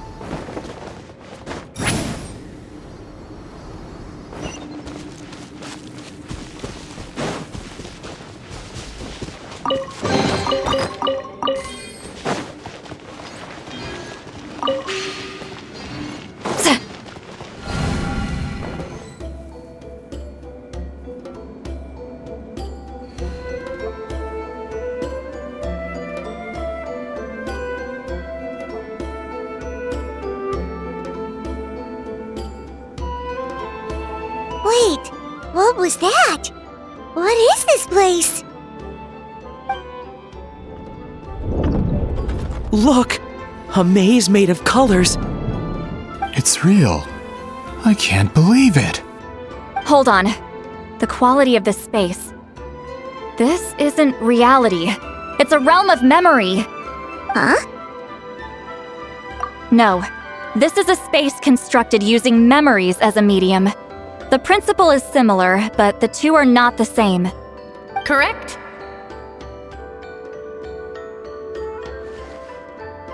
Wheat ceiling? What? No. It's just a trace of her consciousness left behind after creating this space. Friends, this is my question to you. What is our strongest weapon against the Abyss? In my opinion, it's memory. After all, is it not after losing the capacity for memory, love, and compassion that our enemies fell to the Abyss? That is why, with our memories, we possess a power the Abyss cannot hope to match. I have discovered the perfect medium for us to wield that weapon. You know it as color. The more cherished the memory, the more vivid its color. As memories disappear, their color fades first. That is why color is the best vehicle to wield the power of memory. Guided by vibrant colors, your capacity for memory is what will allow you to navigate this maze. Without that capacity, enemies will fail to cross the barrier in front of them and be trapped here for eternity. So, be brave, my friends, and march forward! Any ideas, Citlali? Sounds like she left a tutorial. Not surprising. She always did have to handhold her talentless students. Follow me.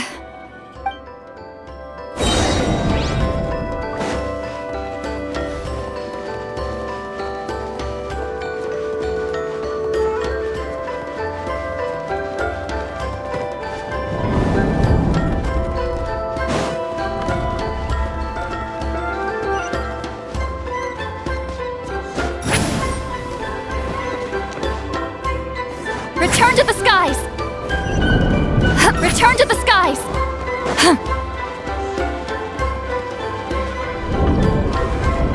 There are monsters here too? Abyss creatures. Likely trapped here for some time. Looks like a few monsters made it out of the battle all those years ago.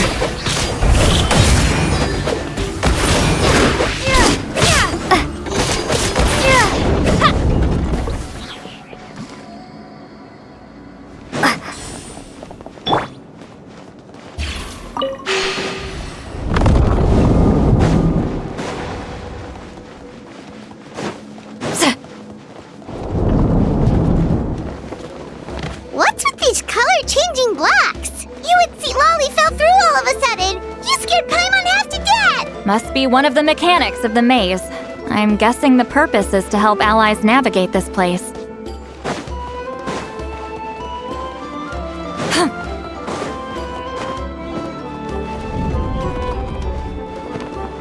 Oh no! More monsters? Ah, shoot. They're blocking the way forward.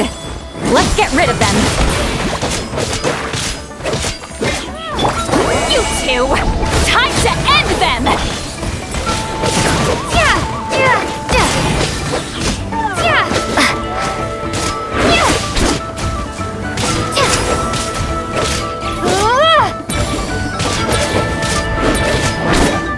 Get to work!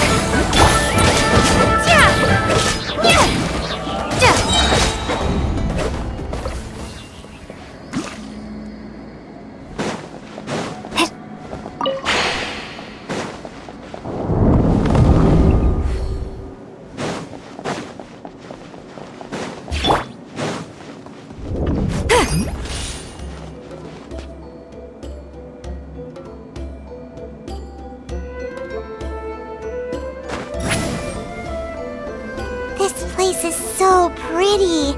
If not for those monsters, Paimon would have never guessed this was a battlefield. The showmanship's not bad, I'll give her that.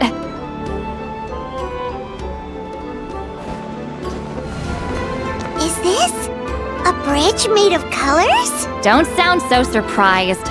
We just need to cross and we should reach the end.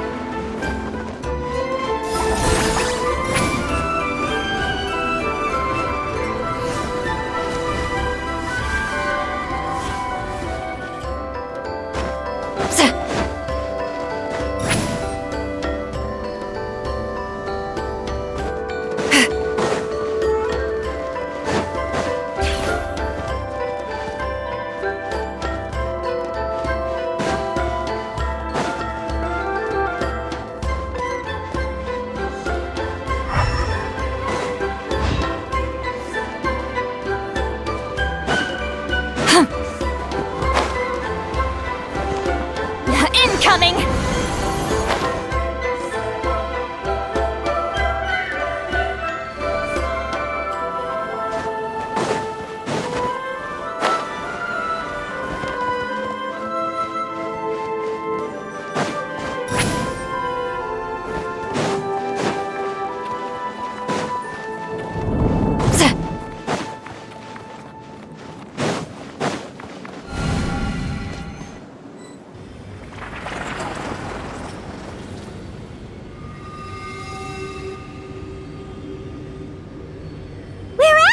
Looks like we made it through the maze!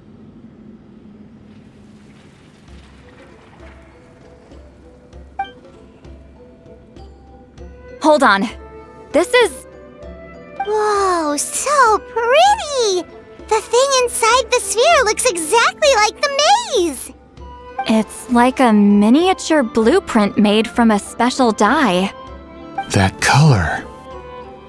The dye was modified using a secret technique to harness the power of memories and create mazes like the one we just witnessed. Without that power, it's just a normal dye. But the color it produces is still quite rare. I would say this is the most direct evidence that the Battle of Seven Colors actually took place. The expert has spoken!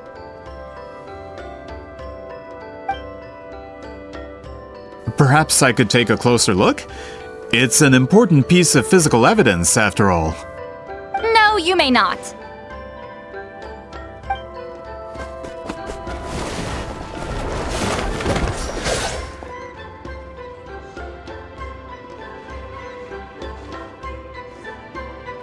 What are you doing? You noticed my signal.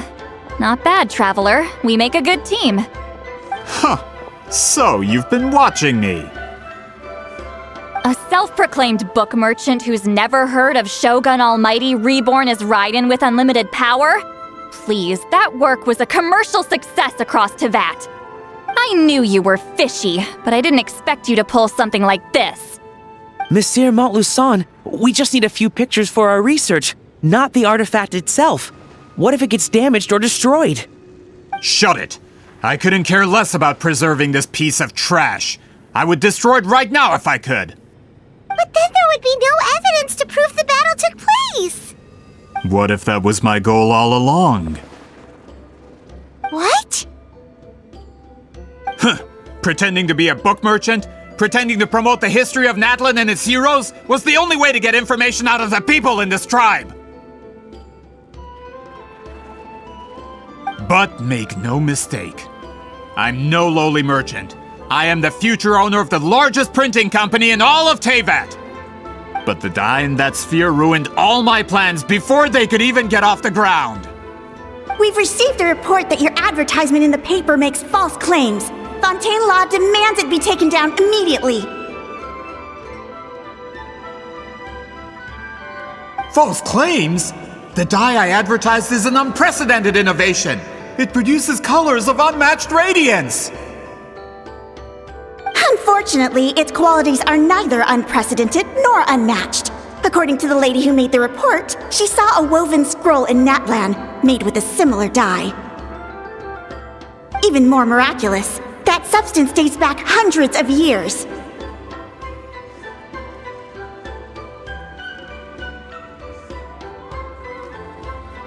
How? Creating this dye is the culmination of my entire life's work! You're telling me I'm hundreds of years too late? Calm down, sir. Sorry, it's just... I know this product will be a hit. The economic boost to Fontaine will be huge. We just need to advertise it as written. Fontaine's publishing industry is one of the best in the world. All we need to do is publish something in the paper, and all of Teyvat will think it was our invention first. We don't need to worry about more reports. Fontaine is far more advanced than Natlin. No one will believe such an innovative product could come from a place like that. That goes against all of Fontaine's advertisement regulations. We can't do that. What if I give you a portion of the profits? All you have to do is let the advertisement stay. You're trying to bribe me? Careful. I'm dangerously close to reporting this to Monsieur Novelette.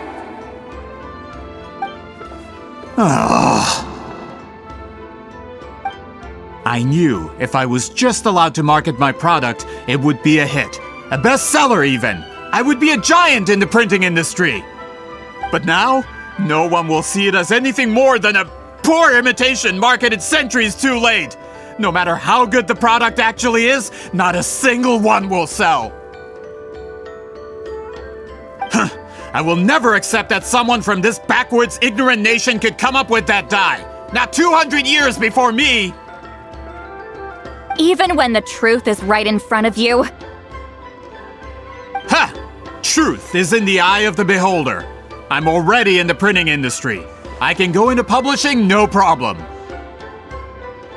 All I have to do is destroy this sphere, write a detailed report about my findings, and publish it around the world.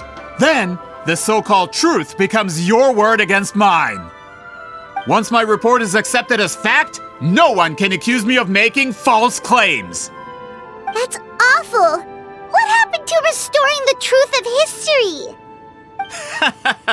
That plan hasn't changed. I will continue to spread my truth for all of Teyvat to see. Ah, you mean a hero of Natlin who's not actually from Natlin? And a great shaman who, according to rumor, abandoned her tribe long ago? From a practical perspective, there's no reason for either of you to stand against me. Shows what you know. Oh, since you like rumors so much, have you heard the one about what happens to people who get on my bad side? Ah, the wrath of Granny Citlali. Like I said, our interests aren't at odds. I knew from the beginning that you would accept my invitation, considering Huitzilin was your rival. You've lived longer than her, you're far stronger than her, and yet, she has always been more revered than you. Now, that can change. With the backing of the printing industry, I can take any book and send it to all four corners of Teyvat. This part of Natlin's history will be mine to tell. And in my version, I can erase the Battle of Seven Colors. You can be the one to have all the glory. That's not real history. That's a no then? Your history means nothing to me. But it's not allowed to stand in the way of my Mora. Done running your mouth? Good. Before handing you over to the tribe, I think I'll have my way with you first. If this comes to a fight, per my contract, you're gonna have to go through me.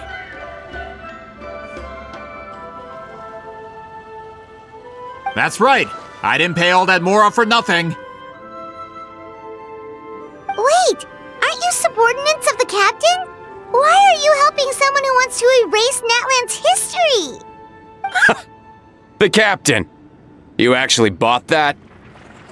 United in the pursuit of Mora, we travel the land to collect debts. Our loyalty is to Regrader, his interests, and his wealth.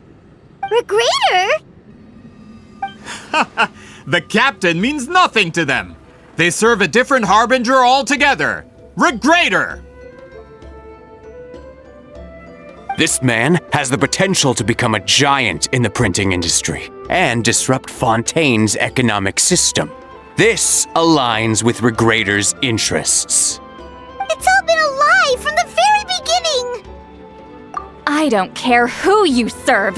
When it comes to punishment, I don't discriminate. Pay your dues. Get to work! Have a load of this!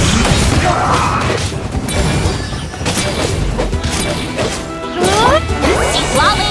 He's Papa! Get him! This is it.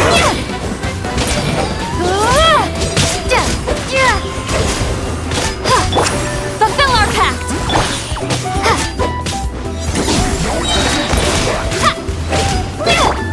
You two! Time to end this! Can't run from death. That's what you get for messing with the hero of Natlan and Granny Citlali. They could give Regrator a run for his Mora. When did this person get so strong? Looks like the men following the captain failed to update us on the latest intelligence. Not good. This is becoming more trouble than it's worth. You're on your own! Hey, what about our contract? Your boss signed it himself! Our boss never signs a contract without loopholes. Even a veteran businessman like yourself fell into his trap. That's what makes him the best! Go home and read the fine print. All I did was trigger the exculpatory clause. You! The other stipulations have been fulfilled. I set up explosives around the cave, strong enough to destroy this place, as instructed. Oh, and for security purposes, all explosives have been rigged to blow at a specific time. Shouldn't be too long now.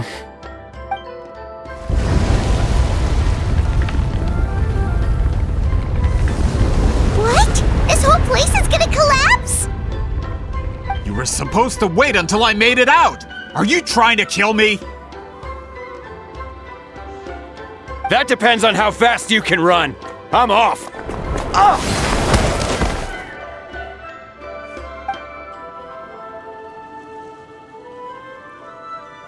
You think you can just waltz out of here? Traveler, stop them, and then we'll make a break for it. If I'm caught, I implicate my boss. Time for the backup plan. Wait, don't!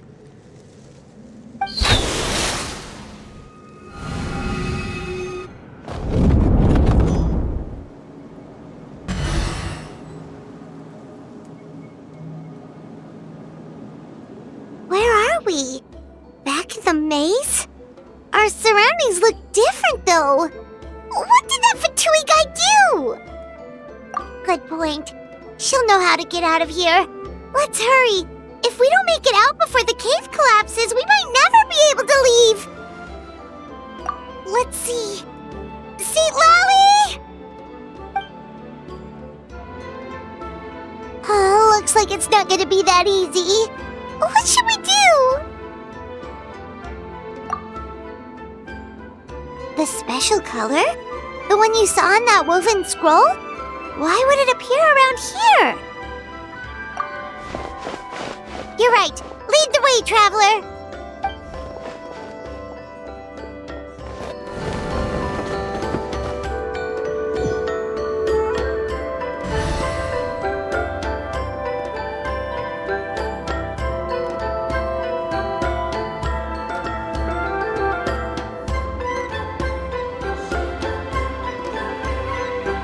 He triggered it just like that?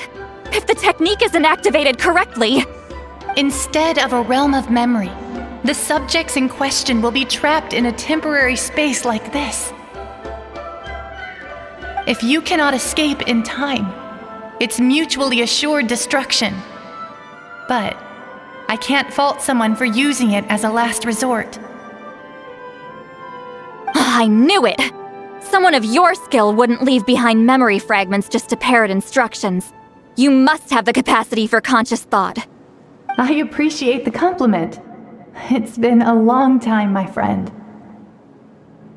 This is no time for a reunion. The cave outside is about to collapse. I know time flows differently in this place, but that still doesn't leave us much time. Can you help me get out? You misunderstand, Citlali. I'm nothing more than a fragment of memory. There's not much I can do. What do you mean? This space can be manipulated, right? The exit of your maze. I remember its structure. If I create an exit here, I can leave. You just need to tell me how to manipulate this space. The maze you saw earlier was constructed using the memories of many warriors of Natlan. When people leave deep impressions on each other, their memories form connections. These connections are particularly strong between comrades in arms. That is how I created my maze. The connections between the memories were my needle and thread, and the special color was my fabric. But if that color is crudely combined with an isolated memory, one without connections, you get a place like this. This space is a combination of my color and your memories. There is no way to alter or construct anything within it, because there are no connections at your disposal. Over 200 years, and not a single lasting connection. This is my punishment, huh? Well, at the very least, you have a connection to me. Otherwise, I wouldn't be able to appear in this space. That's only because you never gave me a moment's peace. Still, it's a shame you're not around. You said it yourself. A memory fragment can't be used to create the connections I need. Citlali. But now that I have the chance to talk to you again, I need you to give me an answer. Your special technique. You didn't pass it on to your students. You passed it on to the rival you could never beat. Me. What I want to know is, why? So you figured it out. After what I saw in the maze and everything you just told me, I'm certain the technique at the center of all this is the same one you taught me all those years ago. But you never brought up the fact that you used it to win a battle. From your description, it might as well have been a simple color trick. I'm getting the feeling you always meant for me to come here. But if this is a foreshadowed event, I'm not happy with the narrative setup. Citlali, ever since you learned that technique, you've been able to see a special color, haven't you? You mean... That color is the core of the technique. But it isn't my invention. It's something I discovered in the work of our ancestors. More specifically, you could call it the color of memories. In truth, passing on the technique is a process of using that color to tint another person's memories. Yes, the technique has the power to decide victory. But in my opinion, the capacity to add color to someone's memories is where the true value lies. You are fated to live a far longer life than me, Citlali. I couldn't bear the thought of all those years existing as a blank canvas in your memory. So I wanted to leave a little color behind. Your color, you mean? One day, you too will want to leave behind your color in someone else's memory. When that day comes, you will understand my decision. I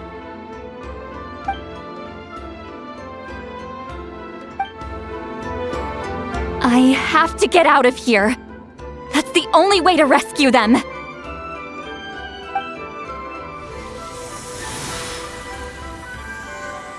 Citlali, what are you... I understand the true principle of this technique now. If I can't construct an exit, then I will separate this color from my memories by force. But you could lose a portion of your memories that way. I know, but my memory is just a blank canvas I've neglected for 200 years. My friends are worth the risk. Traveler? When you entered the realm of memory I constructed, I used your memories to learn about your recent experiences. I have a feeling you're the one who will be saved this time. After 200 years, someone has appeared by your side, the kind of person I could have never anticipated. The Night Kingdom harbors Natlan's memories, and the Traveler's connection to that realm is incredibly strong, surpassing even the shamans who worship the Lord of the Night. This means that even without your tutelage, she can see the color of memories. What did you say? Although she doesn't know how to wield it, she unknowingly left behind a trace of color in your memories. That was enough to guide her to this space. You now have a connection at your disposal. Well, Citlali, it looks like part of this was foreshadowed, but the rest is a surprise. Traveler? Traveler! That's Citlali's voice! She's just up ahead! This is goodbye, my friend. Your memories over the past 200 years are much more than a blank canvas. Cherish them. Wheat ceiling. Citlali! Paimon! Traveler! Hold my hand.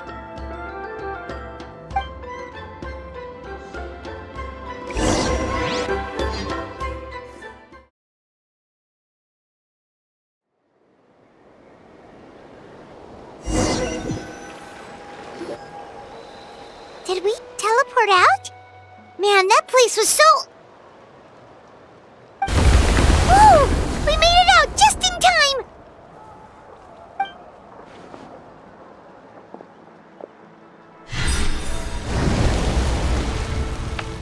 Wonder what happened to the Fatui guy and the others. He was most likely trapped inside that space, just like us. The external structures supporting that space would have collapsed with the ruin.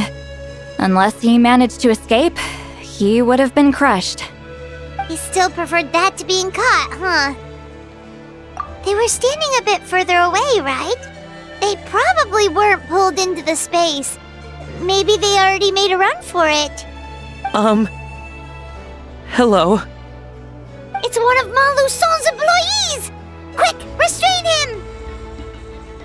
Oh, I can explain. I had no idea Malu-san was such a terrible person. I couldn't stop him from running, so I stayed behind and tried to find people to help rescue you. I'm so glad you managed to get out of there. Either way, the guards will take you back to the tribe. You'll be their problem. I understand. Anyway, I'm not here to harp on you. I just need to know one thing. Which way did he run? He went that way, but I'm not sure if you can catch up. That way? Unless he suddenly grows a pair of wings, I think we're okay. Traveler, Paimon, come with me.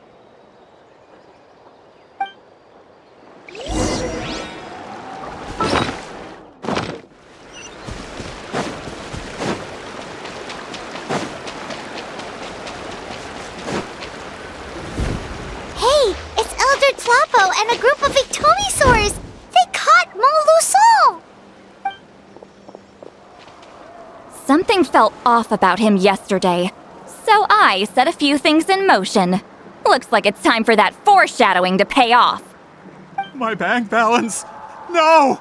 No! What's wrong with him? That's one of the tricks Claw uses to scare people. He makes people hallucinate the thing that scares them most. It's particularly effective on weak-minded people like him. Serves him right! I know. It was a lot to ask, making you come all the way out here during the day. Was that a declaration? Elder Tlapo didn't appoint us to a whole other task, did he? Forget about him for now. The Ectomisaurs will make sure Montluçon doesn't escape before the guards arrive. In the meantime, we have unfinished business, remember? Right, the special scroll. But the die is buried underneath a bunch of rubble now. Don't worry, Witzeline's technique hasn't been lost at all. Come with me, I'll explain everything at my house. Oh, and Traveler? Everything you said about memory, I finally figured out my answer. I knew you'd want to tag along. Let's go.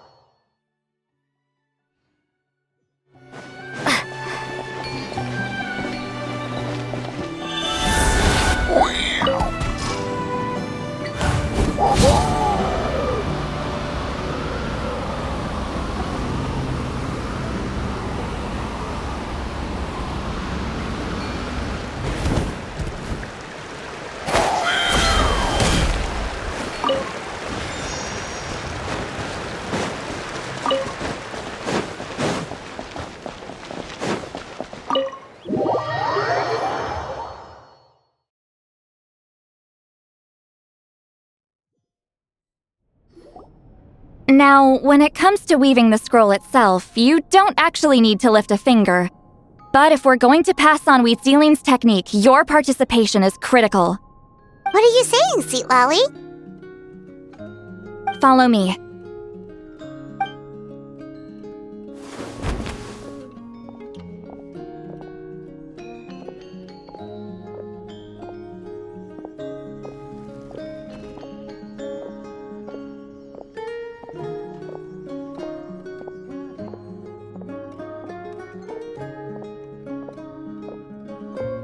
Whoa, look at this place.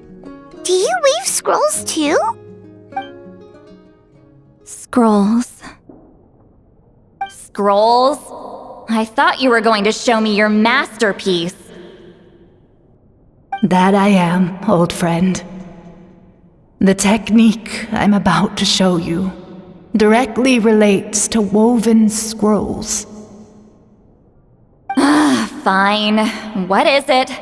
Something that can turn the tide of war or prevent a great disaster? You probably want to challenge me, right? I know you don't have the strength for a real fight, so I'll let you beat me with words. Old friend, my life is nearing its end. I'm afraid I don't have time for another match. Hey. Don't worry. I trust in the belief of our tribe that death is not the end, but the beginning of a new existence in the Night Kingdom, where everything is made of memories. So, do you know why our ancestors insisted on using colorful, woven scrolls to record our history?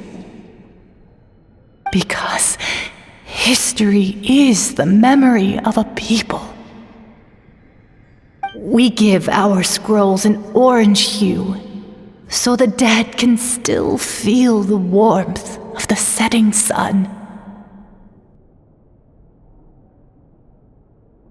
We decorate them with kernels of grain fruit, so the dead can still enjoy the abundance of our harvests. I know that, but something this important? Why entrust it to me and not one of your students?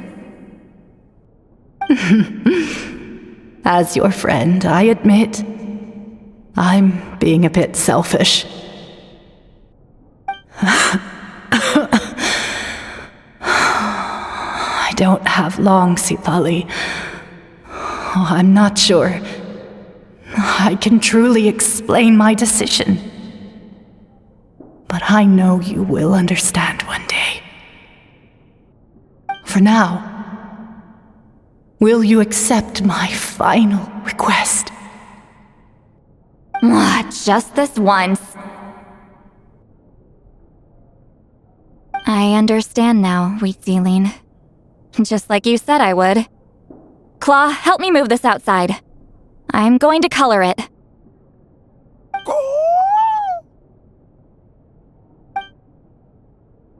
Traveler, Paimon, come with me.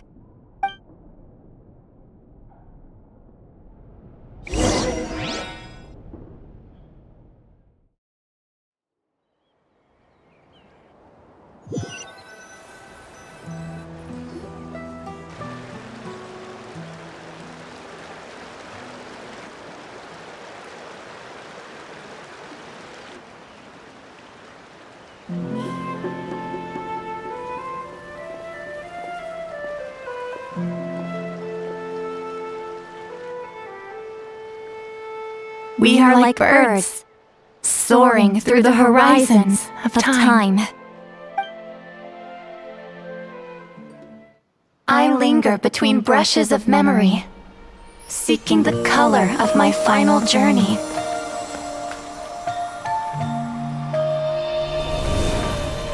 When I get there, may there be feathers to paint the sky, shades of rose.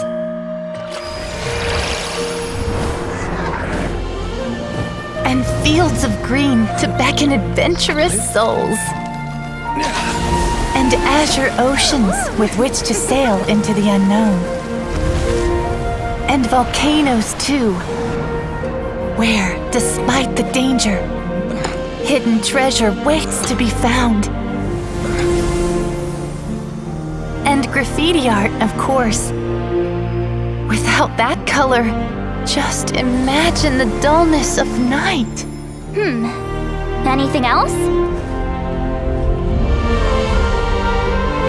In the end, I hope everyone remembers my color too.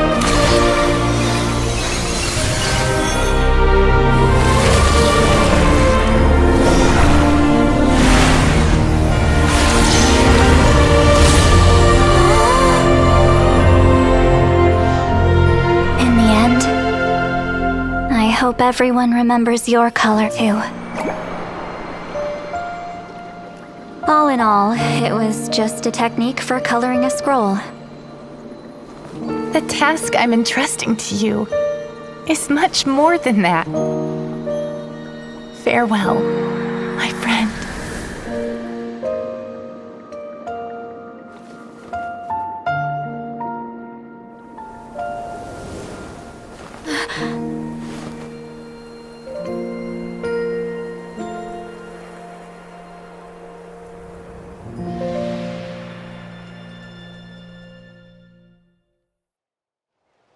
I knew you would understand.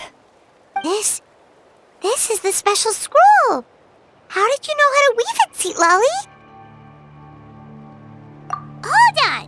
You've lived for more than 200 years. You know how to weave the special scroll. That must mean... you're the one behind the gifts from the spirits! Oh, well, it's not like I wanted to interact with the appointed. So whenever I delivered the scroll, I used illusions to confuse them. The fact that it turned into some kind of divine intervention is because no one was skilled enough to see through my tricks. You've carried the duty alone for all these years? Even if you don't like interacting with people, why not teach someone else how to do it? Traveler, you can see the special color, right? The essence of that color is memory. That means completing the special scroll is a process of searching for color within your memories. Passing the technique on to someone means sharing your memories with them. You need to leave traces of your color in their memory, and they must do the same. Even though I only confirmed that today, I've had suspicions for a long time. And, well, ever since Sweet Celine died, I haven't wanted to form that kind of connection with people. Oh, yeah. It was her final wish, so I kind of resigned myself to taking on the burden forever. After all, I have all the time in the world.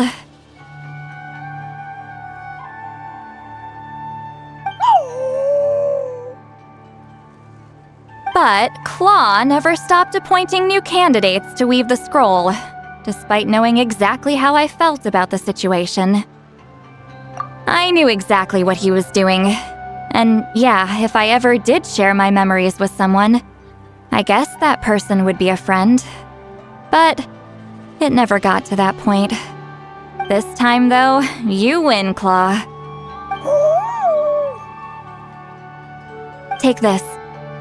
I guess it's my response to what you told me the other night. What is it? If I had to choose my color, it would be the color of this handkerchief. Countless people exist in my memories, and I know one day that will be my fate too. A memory living on in someone else's head. Since you have a long lifespan, you're the perfect candidate to bear this memory and carry my color in your mind. Just keep it safe. And you better not forget my color when I'm gone. Whoa. It's a little early to talk about death, don't you think? It's only been a few seconds since we made the friendship official. Isn't that what friends are for? Okay, this is a serious commitment. Well, Citlali, if the Traveler's going to leave their color in your mind too, it'll probably be gold, right? Actually, their mark is already there. Remember the mind-reading effect I couldn't fix? Well, I finally got to the bottom of it. Sharing senses allows communication to occur between the consciousness of different people. Naturally, memories are also involved in that process. Although I didn't know it at the time, we both have the ability to see the color of memory, which means that when I shared my senses with you, a connection was created between our memories. And that connection is what caused my original spell to go haywire. So, you can hear the Traveler's thoughts because you left traces of color in each other's memories? And that's why the Traveler could hear your thoughts too, because it works both ways, right? Quick thinking, but only those trained in the mystic arts can maintain that level of connection. That's why I can still hear the Traveler's thoughts, but not the other way around. There's no need to worry, though. Now that I've figured out how it works, I'll get rid of it in no time. Oh. I lied. Hearing each other's thoughts actually depends on the strength of the connection between our memories. So, after everything we just went through, I bet you can hear me again. I knew it.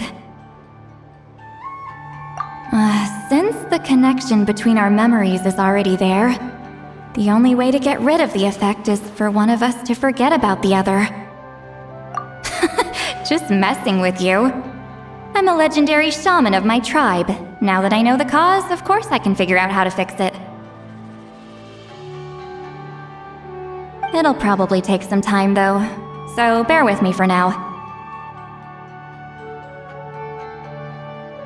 Besides, I'm an open book. It's not like you're gonna hear anything embarrassing.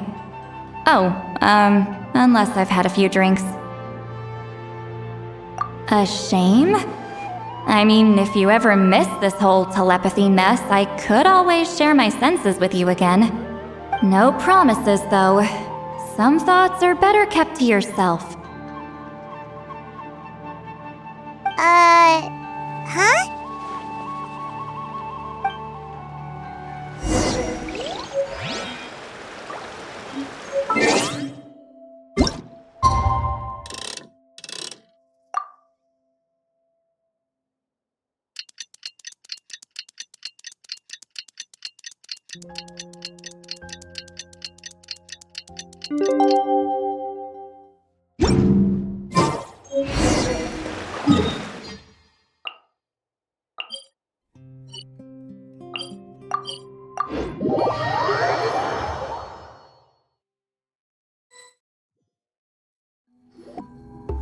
Ah, you did it? Your investigation into the Battle of Seven Colors must have been fruitful indeed. I do hope you share what you learned. Wow! The scroll is finished already! Elder Talapo's wisdom is never wrong. Yeah, we should explain. Take it away, traveler!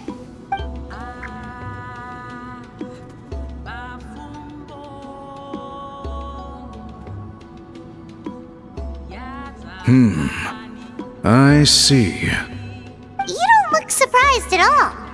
It makes perfect sense.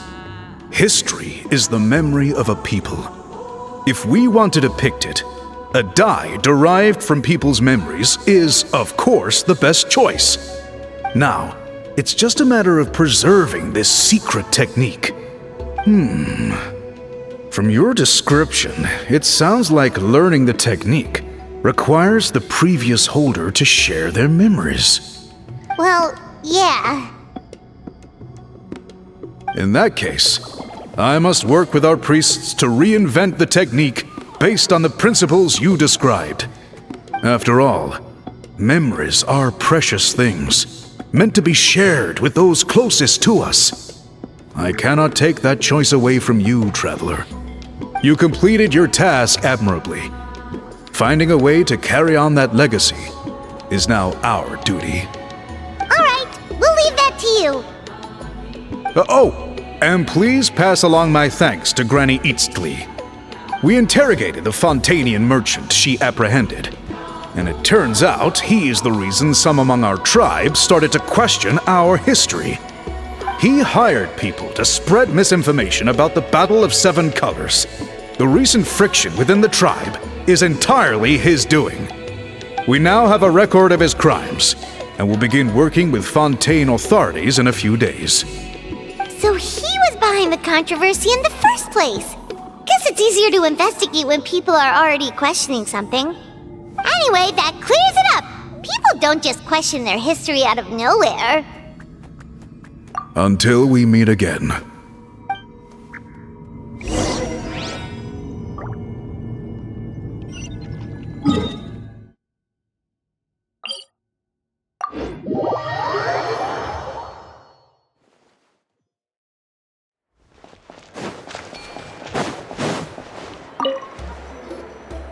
You told him everything, right? Yep, we left out the part about your contribution, but it kinda seemed like Chief Biram saw through us.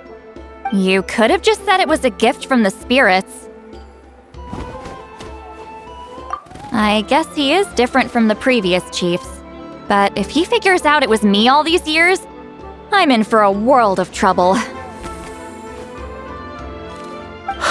There you are! I've been looking everywhere for you. Oh, it's the other Fontanian researcher. He wasn't taken away with his boss? Please, call me Allier. After questioning, the tribe absolved me of any serious wrongdoing, so here I am. I'll be heading back to Fontaine soon. No employer means no funding, after all. But I wanted to finish my investigation first. I'd like to ask some questions about Citlali. I want people outside of Natlan to hear her story, but my understanding still has some holes. Questions? Why should I let an Outlander tell our stories? Don't misunderstand. I have no intention of twisting your history or using it to make a profit. It's just honest curiosity, I assure you. I believe amazing stories deserve to be shared with the world. Culture thrives through dialogue and exchange. All right, you can ask your questions, but be quick. I have important plans after this. Important plans? Oh, thank you very much.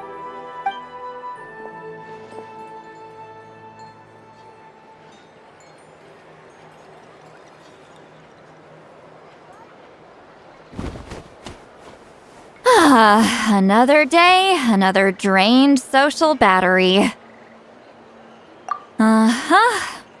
Hold on. You owe me a pair of books. Oh, that! When it comes to light novels, your memory is like a steel trap, huh? You're telling me. Yeah, it's not gonna be easy. You might need to go to Yai Publishing House in person. But I don't need them right away. Just don't forget, okay? Of course! We'll get them sent to you as soon as we can! Sent to me? Nuh-uh. I don't want a stranger knocking on my door when I'm hungover. Here, just take this. And this is? The key to my house. Don't bother knocking next time. You'll disturb my sleep.